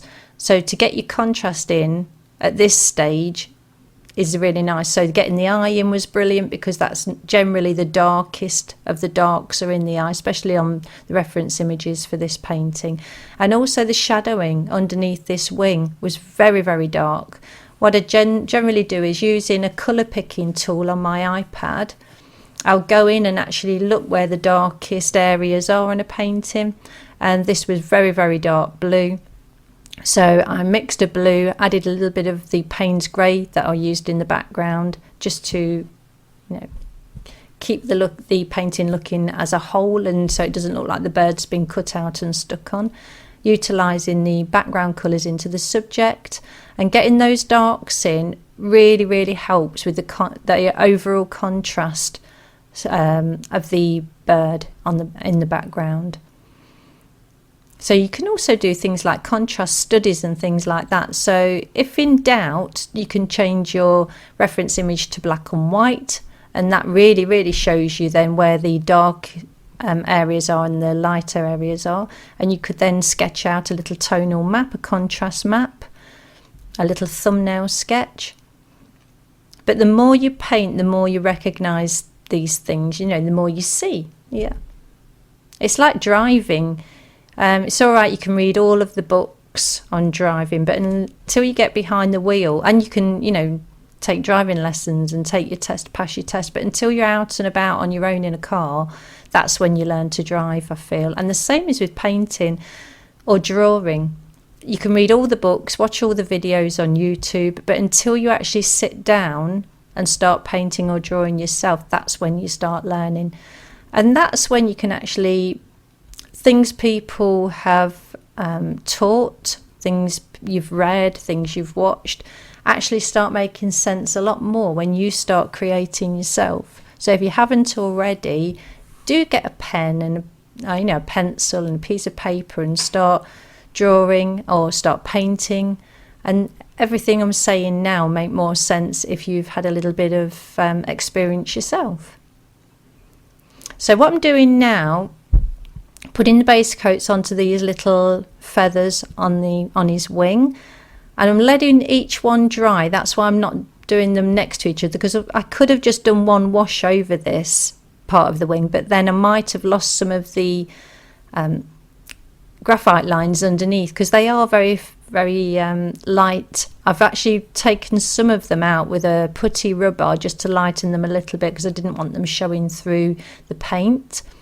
So by doing one feather, missing one feather, one feather, missing one feather, doing the alternate feathers and letting each little layer dry, the lines are there and won't disappear, so I can actually still make out the individual feathers, if that makes sense. I feel like I'm rambling a lot, and I must admit it's early morning, so I've not had enough coffee today yet. So there you see, so where the two lines butt up, where the two washes butt up to each other, one's already drawn and putting the next one on, it is actually making a line, a hard line in the watercolour, which has helped. So I did a couple more layers. I altered the colour slightly. I wanted more of a sort of a peacock blue instead of a teal colour, so I altered that slightly with glazes. And now back in with the darks. And really concentrating now, because obviously if I skip with that dark, I've got to, and it goes into the wrong area, I've got to quickly go in with fresh water on my brush, clean water, to remove it. So I'm being very, very careful now. Just getting these detailed lines in between the feathers. And what it is that line isn't actually there. What the line is, an actual shadow. The feather above it is casting a very tiny shadow onto the feather below it. That's all that is. So there you go, just working in a little bit of water and letting it bleed out into the rest of the feather, so that they'll end up looking like shadows and not outlines. Because the last thing you want to do is outline the feathers, because then it would just look cartoonish. That's okay if that's the feel that you're going for, sort of more illustrative, more stylized, then that's fine. But not the effect that I was going for this piece. Although saying that, it was just a random little painting that I wanted to do one afternoon. So it wasn't, I don't think it was ever going to be anything with a wow factor, but it was just enjoyable. And that's what we should all be doing. We should be just painting because we enjoy it. And if it turns out really nice at the end, then it's a bonus. But just enjoy the process. Every time you paint, every time you draw, it's a learning curve. Whether you realise it or not, you're going to be learning something. So I'd glazed a little bit more over those feathers, mixed up a new colour with a little bit more teal in it for these feathers, which are wing feathers, and then slowly, gradually going up towards the bird, you're bringing in the body feathers as well, the shoulder feathers. Now, you're probably thinking, Kerry, why don't you just do one wash of colour over all of the rest of this? Well, for the simple reason is the same reason that I used when doing the wing, is that stopping and starting like this creates tiny little hard lines in my watercolour wash, and that adds to the detail. So I'm actually working in detail fairly easily, letting the watercolour put little lines of dried paint in for me, and that just adds to the detail. It looks like I've done more work than I actually did. Working in a little bit more and varying the opacity, varying the amount of pigment in my wash as I'm going, just so some areas will look darker than others. And it just adds to that feel of more, more feathers, I guess, greater detail in the feathers, without actually having to sit and paint each feather individually, which would have taken ages, and which would have had exactly the same effect, because this subject is quite small. So that the part of the bird I'm working on now, I've wet the paper. There you go, just wetting the paper with water. It's deionized water, the same water that you'd use for car batteries, things like that, so it's has no impurities in it. And then just putting on a little bit of a orange wash. I'll be building up these washes later. And it's actually derived from the same colour that I've used in the cheek patch on the bird. So I've just taken that orange, mixed a little bit more yellow into it for these lighter areas, and then I'll just work light to dark again on this chest body area. The background looks lovely, doesn't it? Just that out of random. I don't know, to me it looks icy. It's strange because there's no blue used, well, apart from Payne's blue, but no, Payne's grey, sorry, no actual, which has got blue undertones to it, but no actual blue that you can see, and yet it looks cool. It's lovely, isn't it? But then the rose madder is quite a cool colour, so that does make the background recede. So yeah, cool colours make things look further away, warm colours make things look closer to the viewer.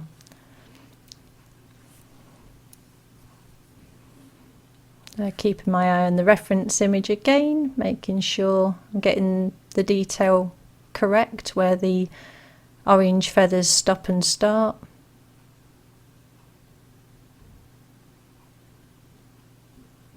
And there you go, so more was added, more darks were added, just darker glaze, less water, more pigment, same, but the same colours used.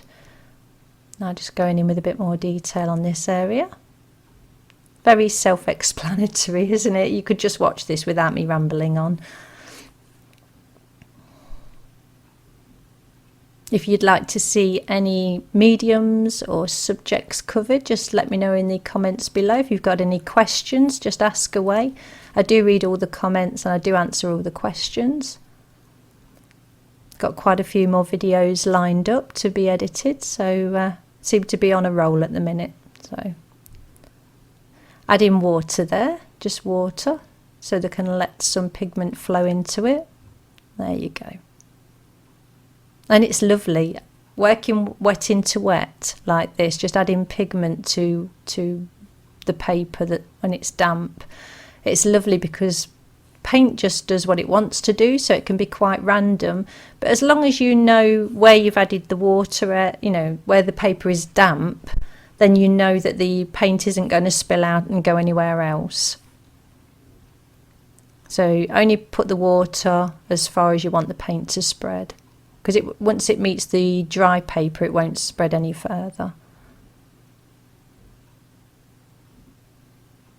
And you could just leave a painting that loose, and because it does look very pretty, especially on the cold pressed watercolour paper. And you can load other colours into this damp wash as well. So if you want to add in a red in areas, you could do that, and obviously it would bleed out into the, it's called charging, where you add one colour to another. It would going to the blue that's already there, the damp blue, and you'd be left with a randomised purple. And same randomised because you don't actually know, you can't control it completely how much spread there's going to be. It all depends on how damp the paper is, and obviously the paper's going to be drying as you're working as well. And if you're working in a warm room, it's going to be drying a lot quicker. So turn the footage round for you, so the bird's actually the right way round. I was still filming from the same direction, but I thought I could just turn the footage round. It's a bit more relaxing to watch with the bird the right way round. And then working in these little feathers, these secondary feathers. Well, there might be the tertiary feathers actually, looking at the wing.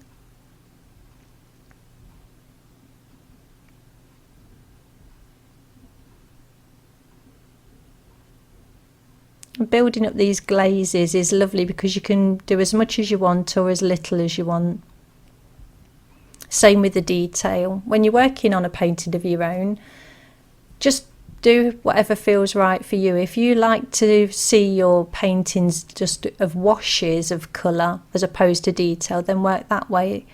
Everybody sees the world differently. I love detail, so I start out quite loose, but I end up working most of my projects with a certain amount of detail because that's what I like to see. But I do appreciate other people's styles as well. So if you want to work in a looser wash kind of style, then work that way. If you like to work in tighter detail, then work that way. Do whatever makes you happy, and whatever the results that you want to see in your painting, follow the people that do the same. So if you like detailed work, then look at artists' work that also do the same, and then you can strive towards that style. but still make it your own, still make it unique. That's why I don't do traceables and things like that. For the simple reason is it all starts with you choosing a reference image and you doing your drawing, you know, you creating your initial drawing from that reference image. That denotes that your style right from the very beginning, because what reference image I might like, you might not like, and it's just nice to be artistic straight from the beginning of creating something. So I like to work from my own reference images, and when I'm out photographing, doing all my photography for my artwork, for me that is the beginning of my creative process, is, you know, taking the photographs and then getting back home and looking through them on my computer and deciding which compositions I like, you know, the lighting that I like. And for me, it's all part of the creative process. Everybody, more or less everybody now, has got a mobile phone, so you can get out there into the open and start taking photographs on your mobile phone. Or if you can't and you've got a pet, start taking photographs on your phone of your pet and working from those, because that is all part of the creative process. Okay, looking now at the bird, I just added some highlights with the white gouache on the feathers, on his wing feathers. I just added a little bit of white gouache to my blue on my palette and added a lighter blue as well, and just building up some highlights around the bird using that technique. The branch I just covered with water, clear water, and then just adding some washes in and letting them bleed quite randomly into the branch to create the shadows and highlights. And obviously I did use a little bit of gouache, well, not obviously because you can't see it yet, but I did use a little bit of the white gouache to add more highlights to the branch, this side of the bird. So the branch that's nearer to the viewer, I put more highlights on because I wanted that to look as though it was in the foreground, whereas this piece of the branch that was behind the bird, I didn't want that to be distracting. I didn't want the viewer's eye to be pulled into looking at that part of the branch, so I left that more muted, so it would still have the shadow but not so much highlight. So I'm just adding a little bit of highlight. That gouache is really, really watered down. I'm using it like I would my translucent watercolours and letting that bleed into the damp paper as well. As I said, gouache is just an opaque watercolour. It will do everything you want it to that you can do with a normal watercolour.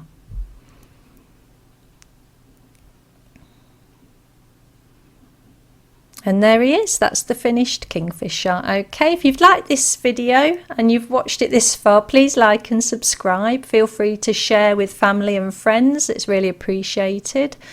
Let me know if you'd like me to cover any other materials or subjects, or discuss lighting or brushes or different paint applications. I work in a variety of mediums, including watercolour, acrylic, oils, inks, charcoal, graphite, digital. Yeah, just please like and subscribe. Join me on social media. I'm on MeWe, LinkedIn, Twitter, Facebook. I think that's all of them. Yeah. And have a great weekend. It's Saturday. I'm going to be uploading this now. So I will speak to you all soon. Take care, stay safe, and stay creative. Bye for now. Bye. Hi there, my friends. Welcome to my YouTube channel. Today I'm working in watercolours. I've got a piece of Arches, £140 cold press paper. It's 100% cotton, size A3, which is roughly 12 by 17 inches. I've taped it down to a board with acid-free masking tape. I've put on a sketch of just the outline actually of a reindeer, a caribou. I will go between those two words today. And I'm applying, well, I've first applied some droplets of water, deionized water with a little spray bottle, so it's very random droplets of water. And I'm using core watercolour paints. The three colours I'm using are ultramarine blue, nickel azo yellow, and pyrrole red light.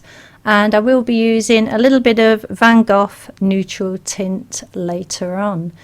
So the idea with this is it's called spontaneous watercolour painting, and that's how the background is being applied. And it's literally you get some water onto the paper, apply some paint and just let the watercolour do its thing. Applying a little bit of water around the edges with the Derwent mister, and that's just to create a little bit more freedom for the paint to move. And it also, if you do it around the edges, lets the paint just bleed out and go out of focus so there's no hard edges. Just mopping up the drips of water that are going down the reindeer. The reindeer is masked out with Frisket masking film and some Winsor Newton masking fluid.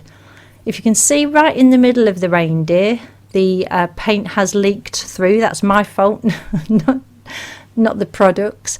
I didn't overlap the masking film properly, but that's fine. That little bit of staining on the paper in the middle of the deer will be covered up on later layers of paint, so that's great. Just letting the watercolour do its own thing. As it hits droplets of water, the paint will just bleed out and create little patterns and textures on the paper. So it's very random, but it's a lovely way to work. I do have another painting on the channel, on my YouTube channel, about spontaneous watercolour paintings. So if you're interested, that's a landscape. Yeah, take a look at that later if you want.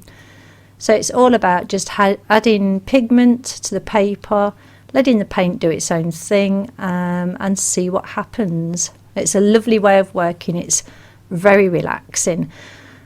So this is the second time I'm recording this voiceover. The first voiceover didn't record properly for some reason, not sure why. Excuse me, but hey ho, these things happen, and I'm guessing they happen for a reason, who knows.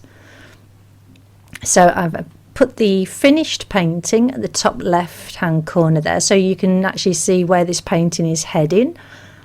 No reference image for the background, just making it up as I go along and letting the paint tell the story, and I just follow along, and it's a lovely way to work. So working with a limited palette, so because I'm using ultramarine blue, nickel azo yellow and Pyrrole red light, I have three primary colours, blue, yellow and red. If you're unsure about what colours to use on a painting and you're new to painting, then I do suggest that you use a limited palette and maybe just have a play session where you just take three colours and see what colours you can actually mix from them. So some limited palettes might work for you, others not, depends what you want to get out of a painting. The painting I did refer to, that's also on my YouTube channel, I used the same colours, so already I knew straight away that these colours were going to work and I was going to be able to achieve what I had in mind. But if in doubt, have a play on a separate piece of paper. And what I will mention at this point is when I was applying the Winsor Newton masking fluid right at the very beginning before I started recording, I did flick some into the foreground as well. I got a little bit of the Winsor Newton masking fluid in a cup, added a little bit of water, gave it a stir and then flicked that onto the foreground. So later on in the video you'll see me rubbing away the masking fluid and it reveals little white spots where the paint hasn't been able to penetrate the paper, just to give the foreground a little bit more texture. Adding some Pyrrole red light there and mixing a little bit of yellow in as well, just to create some changes in hues in the background. I wanted to keep the background completely out of focus, so I didn't go in with any detailing at all in the background. Wanted to look out of focus. Using cool colours in areas also means it looks like it's further away for the viewer as well. So with depth of field and things like that, there's a couple of things you can do to make things look further away. One of them is using cool colours in a painting for things that you want to look in the distance, and also less detailing means it looks further away as well. So just turning the paper upside down so I'm not leaning over anything that's already wet. If I repeat myself, I'm so sorry, because this is obviously the second time I'm recording this voiceover, and yeah, can't remember what I said in parts of the recording to begin with. So now removing the masking fluid with my finger. You have to make sure that your paper is completely dry. So I went away, made a coffee, came back, made sure everything was completely dry before starting to remove that masking fluid. If the paper's still damp, it can damage the paper. You run the risk of ripping paper. And what I do recommend is, if you're using a new type of paper that you haven't used before, maybe a different brand or a different textured paper, try your masking techniques on a scrap of paper first, just to make sure that you're not going to have any adverse reactions. Make sure the paper can withstand having masking fluid and masking film applied to it and removed. So the last thing you want to do is create a painting, then go to remove the masking masked areas, and then finding that the paper underneath is damaged. As you can see, it really the paint did stain that area in the middle of the reindeer, but I do cover that up in later layers, so nothing to worry about. And the reason I didn't just use masking fluid or just used film is, if I'd have used masking fluid, just masking fluid over the whole reindeer, it would have taken a lot of masking fluid to cover that area. If I'd have used just masking film, I would have had to have delicately cut round all the edges and the antlers and things like that, and it would just been too time consuming, I'm afraid. So just got a little bit of white gouache, which is opaque watercolour, mixed in some water, deionized water, and now I'm going to be dipping a toothbrush into that mixture so I can create a little spatter effect. So you just pull the toothbrush back after dipping it in, and it just puts a spray of paint onto your surface. Really simple, just having a play. I was just playing with this background, well actually foreground area, just while I was thinking about how I was going to apply the coats of paint to the reindeer. So don't plan. I personally don't plan everything in advance, and if I'm working in sort of this spontaneous watercolour way, then there's not a lot of planning you can do with backgrounds and foregrounds, because you have to let the paint do its own thing. Adding a little bit more white gouache to areas while I'm pondering starting the day, and drinking copious amounts of coffee whilst doing so, as usual. Sometimes it's fully caffeinated, but yeah, sometimes it's decaf as well. Depends how much I've had during the day and what time I'm working. The board I'm working on is set at about 10-15 degrees, so it is tilted slightly towards me, and I apologise now for the amount of times my head gets in the way. Well, it's my hair that gets in the way. I've tried to edit out the worst bits, but I was so engrossed in this painting, I was enjoying it so much that at a couple of moments I forgot there was a camera filming overhead, and yeah, my head just got in the way. So I am playing around at the minute in the studio with new filming techniques, I guess, and where the camera's situated and things like that.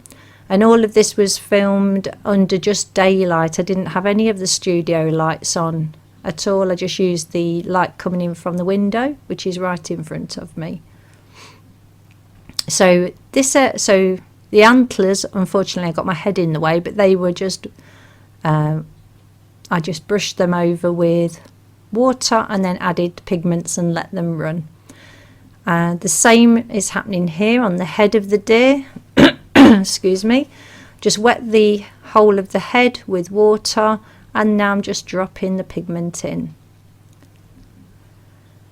The little bit of pigment that has bled from the muzzle area upwards into the background, I just removed that later on with a little Rosemary Co scrubber brush, and then lifted it out with a tissue, so that's not actually in the finished painting. Just tidied around the edges right at the very end of the painting. But just building up the layers, building up the depth of colour, and during the building up of the colours, I'm continually mixing slightly different hues from those 4 colours. I'm including neutral tint in the 4 colours. It's 3 colours and a neutral tint.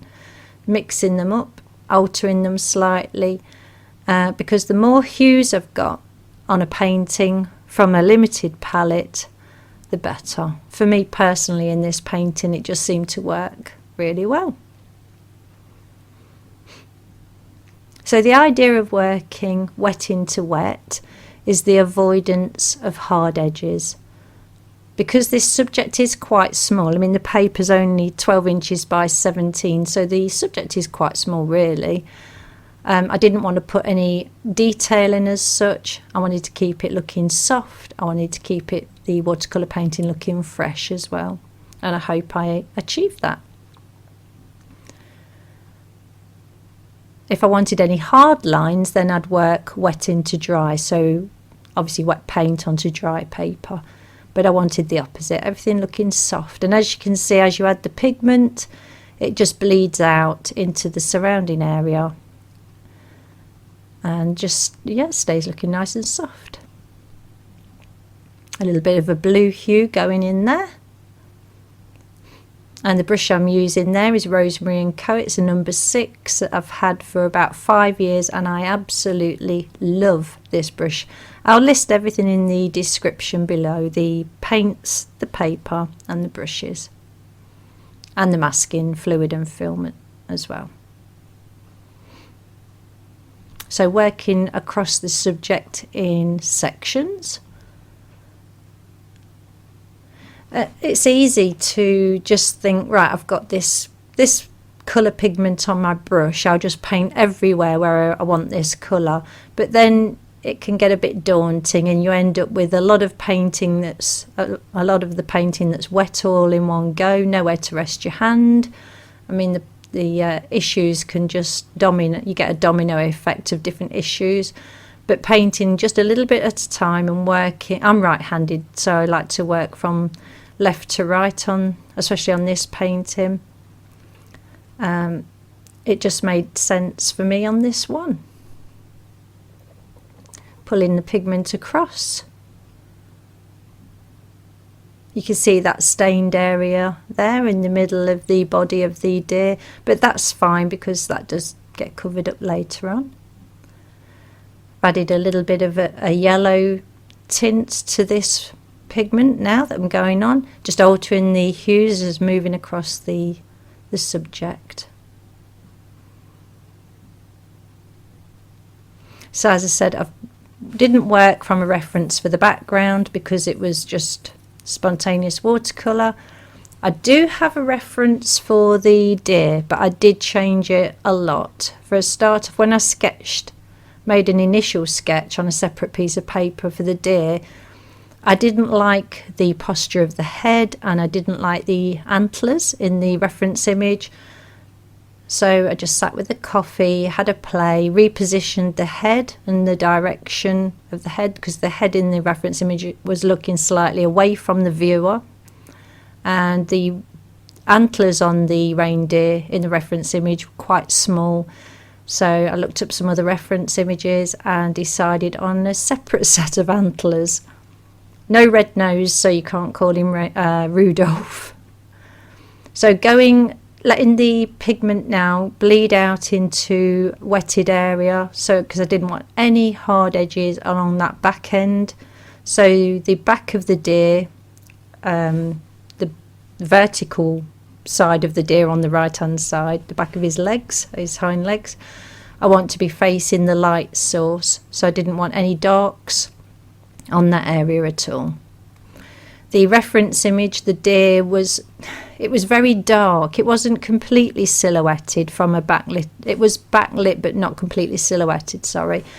I didn't want to paint a deer that dark. It looked too heavy. I mean, it would have been competing with the darkness that I'd achieved in the background.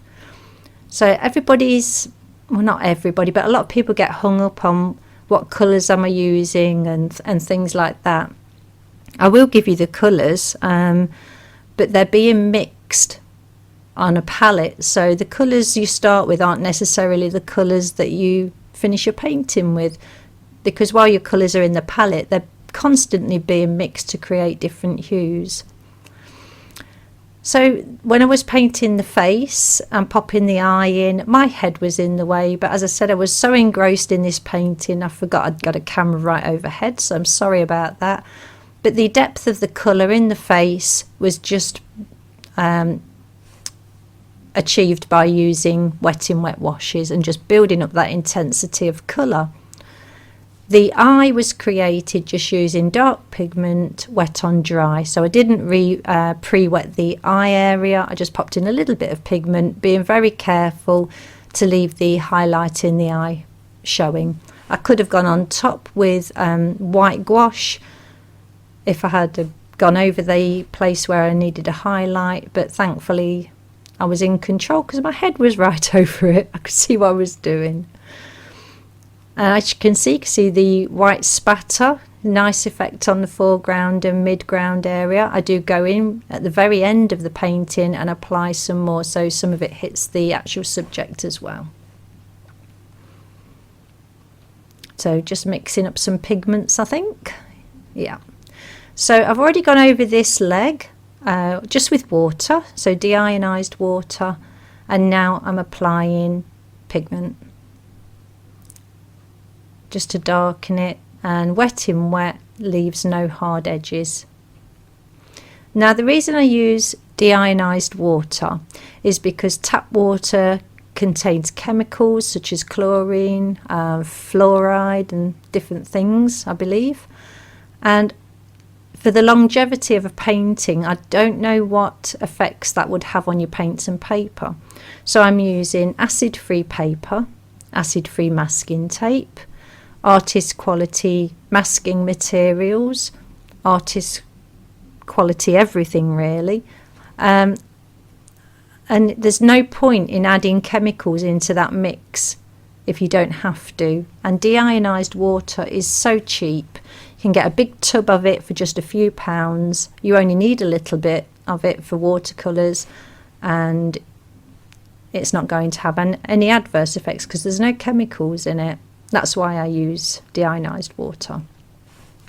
So water-ball mixed mediums I use deionized water with, such as watercolours and gouache, watercolour pencils, water-soluble inks and water-soluble wax, things like that, water-soluble graphite, anything like that, I'll use the deionized water. If I'm painting in acrylics, I'm not so worried about using tap water, and I'll wash my brushes out and things like that with normal tap water when using acrylics. But for water-based products it is nice just to use deionized water.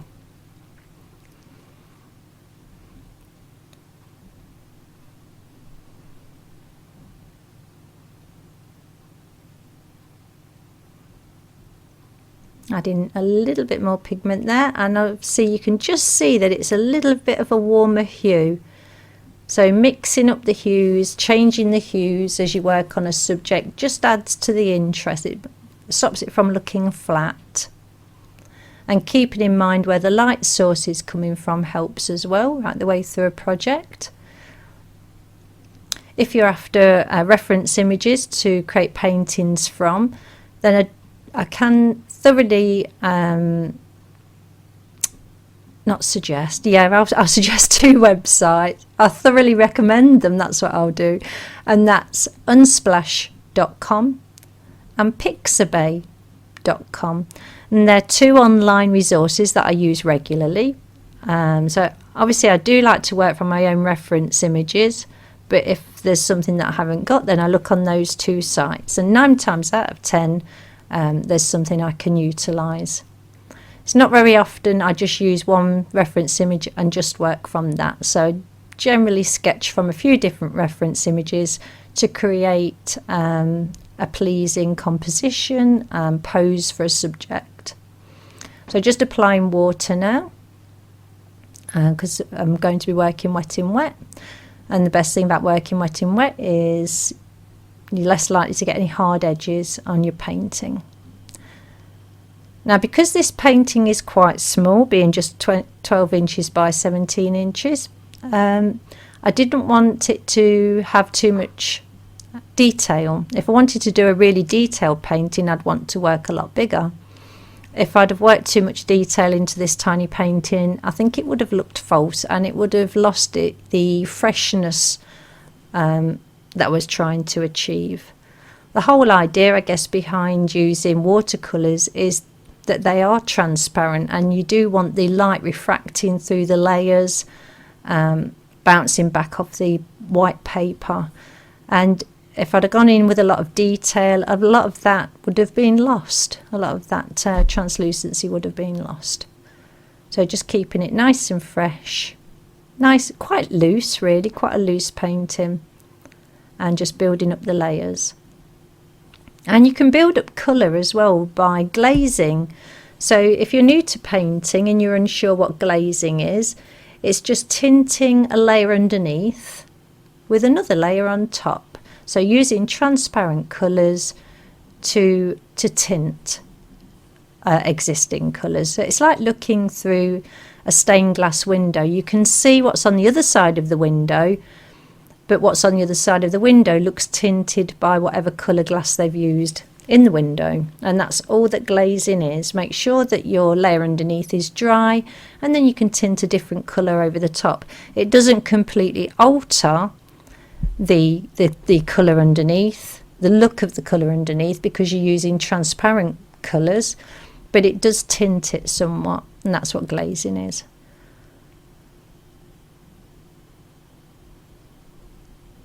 Sorry about my hair getting in the way. Oh dear.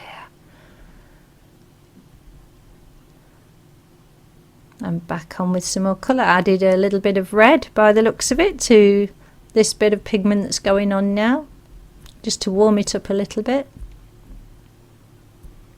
There's a lot of benefits of working with a limited palette, and one of them, if you use just a limited palette for the whole of a painting, for the background, foreground, midground and subject, you get a sense of unity that I think you don't get if you're using lots and lots of colours. If you were to use, say, 3 different colours for the background and then 3 separate colours for the subject, and then maybe a couple more colours for the foreground, you're not going to get that sense of unity that you would from using 3 colours throughout the whole of the painting. You get 3 good colours together, and you can mix a multitude of hues. So as you can see, the background looks completely different to the reindeer in colour, and yet they've all been created with the same 3 colours. So the amount of hues that you can mix from a limited palette is endless. But it does give the painting unity, and that's what I like about using a limited palette. Plus, you don't need such a big ceramic palette. You can have a little tiny ceramic palette next to you and do all your mixing on that, because you're only using a limited amount of colours, and you're less likely to create mud, which is nice. I think you're more likely to create mud if you use translucent colours and opaque colours together, because some watercolours are more opaque than others. So the best thing to do is just have a play around, get a little test piece of paper, try mixing colours. If you do choose 3 or 4 colours as a limited palette, have a play mixing, see what colours you can come up with, and if it doesn't work, swap one colour for a different colour and then try again. And in the end, you will find 3, especially if you go for 3 primary colours, a blue, yellow and a red, you will find 3 colours that suit your needs, and then you can work from there. And then maybe just add 1 colour into it if you feel you just need a little bit more variation.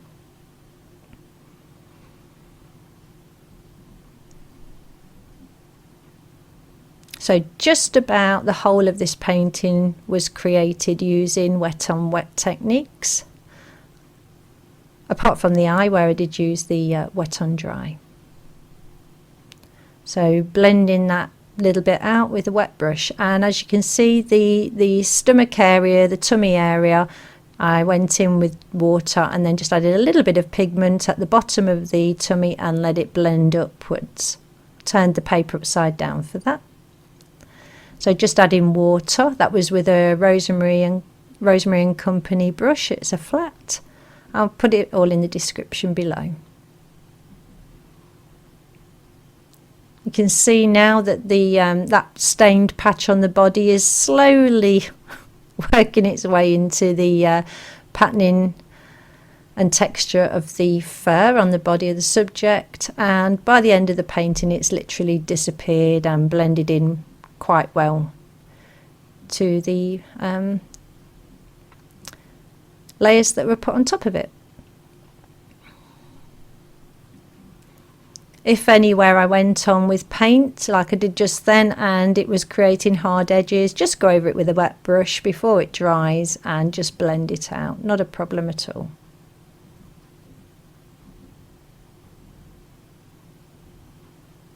So this video is about, let's have a look, about 42 minutes long. So not too long. People have said they do prefer the longer videos. Maybe they're watching them to make them go to sleep. I don't know, watching them at bedtime. If you are enjoying my video, then please hit like and subscribe if you haven't already. It's really appreciated. Okay, so I've just strengthened the pigment in the palette. That's by using less water, and applied it to the painting just to create a darker area there. When you're using watercolours, it's always worth remembering that they do dry around about 25% lighter than when you put them on.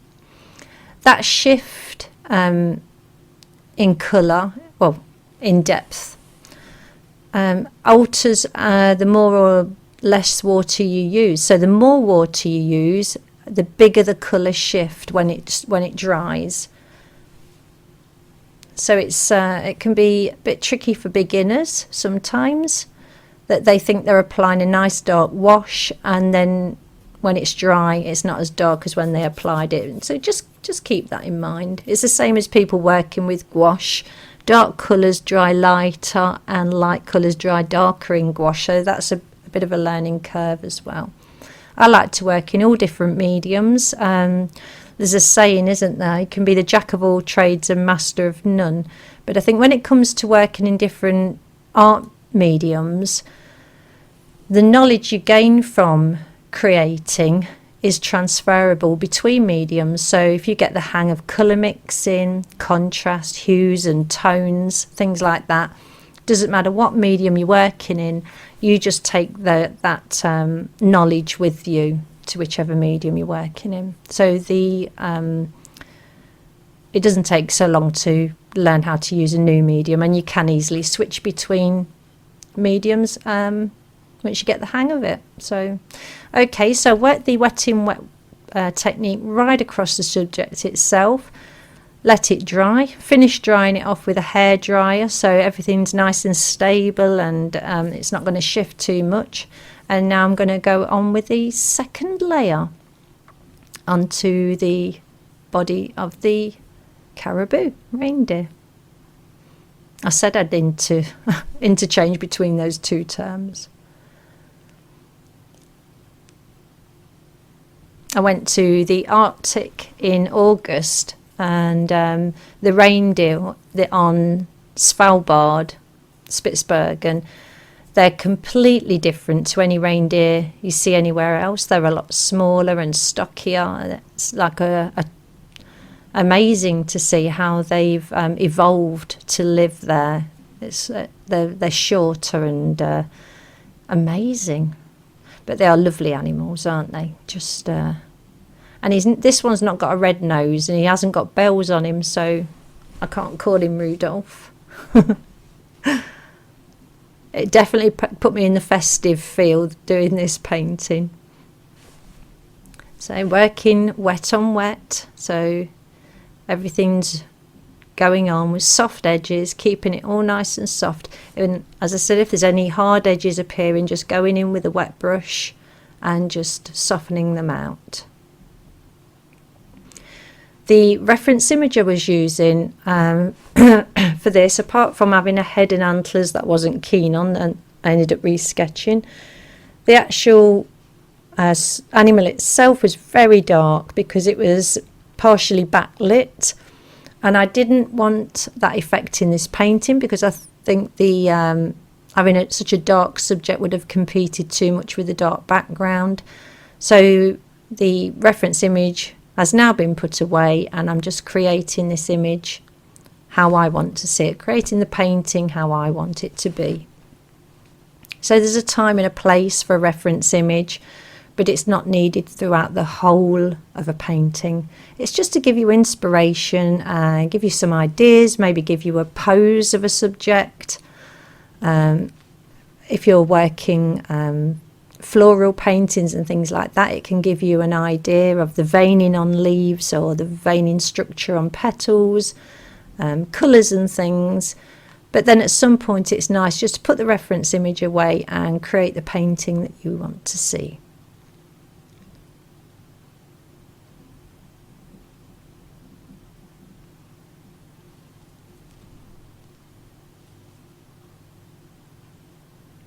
Going on with water again, just because the light's coming in from the right hand side, I don't want the back of that hind leg to have any hard edges at all, because I want the light to be hitting that area. So I want the colours to soften the further they go towards that edge. I want the colours to get lighter and lighter.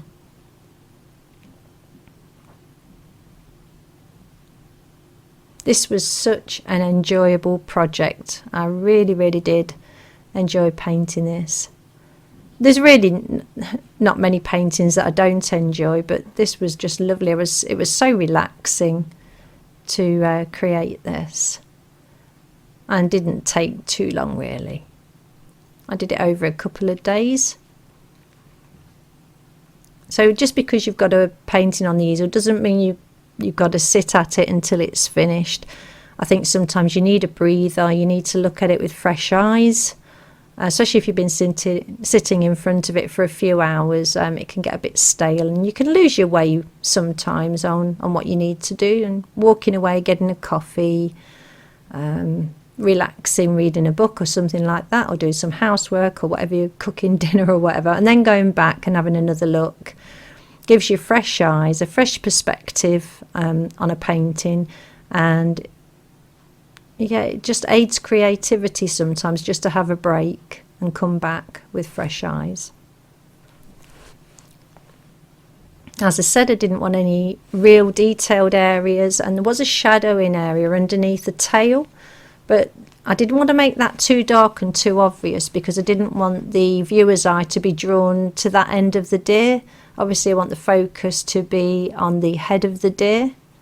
So the idea, no pun intended, the idea was just with a painting is to lead the viewer into the painting and give the viewer's eyes something to settle on.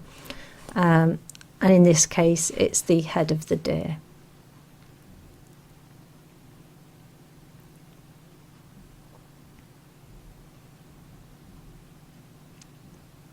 So just glazing some more colours onto that area and adding a little bit more colour to the back end. But try not to go too dark. As I said, the lighting I've decided is coming in from, for my painting, is coming in from that area. And as I said, the reference image was backlit. Not what I wanted for this painting.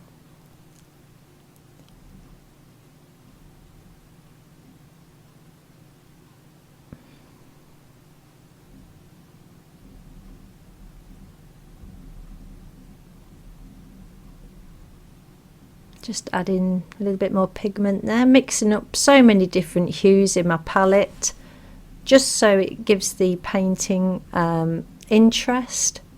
I've got as much texture onto the subject I feel I need, and now I'm just shifting the hues and slightly shifting the values as well. If in doubt with you know, contrast and things like that, just do little thumbnail sketches and figure out your contrast and where the light source is coming from before you go on to your main painting, and that helps a little bit too. As I said, I'm sorry if I've repeated myself, but this is the second voiceover recording.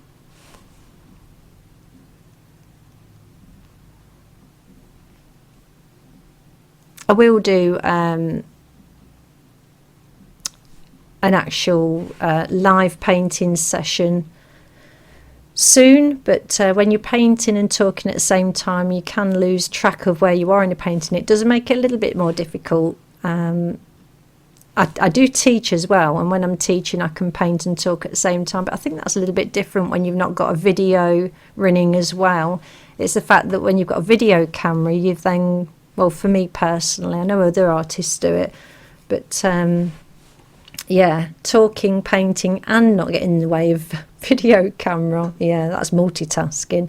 Okay, so I've mixed up a little bit of the white gouache, added quite a bit of water to it, so it's very fluid, using the number 6 Rosemary Company brush, and just getting in a little bit of texture around the edges. Now I go right the way around the deer, so along his neckline, under the stomach area, up the hindquarters, across the rump, along the back and up the neck.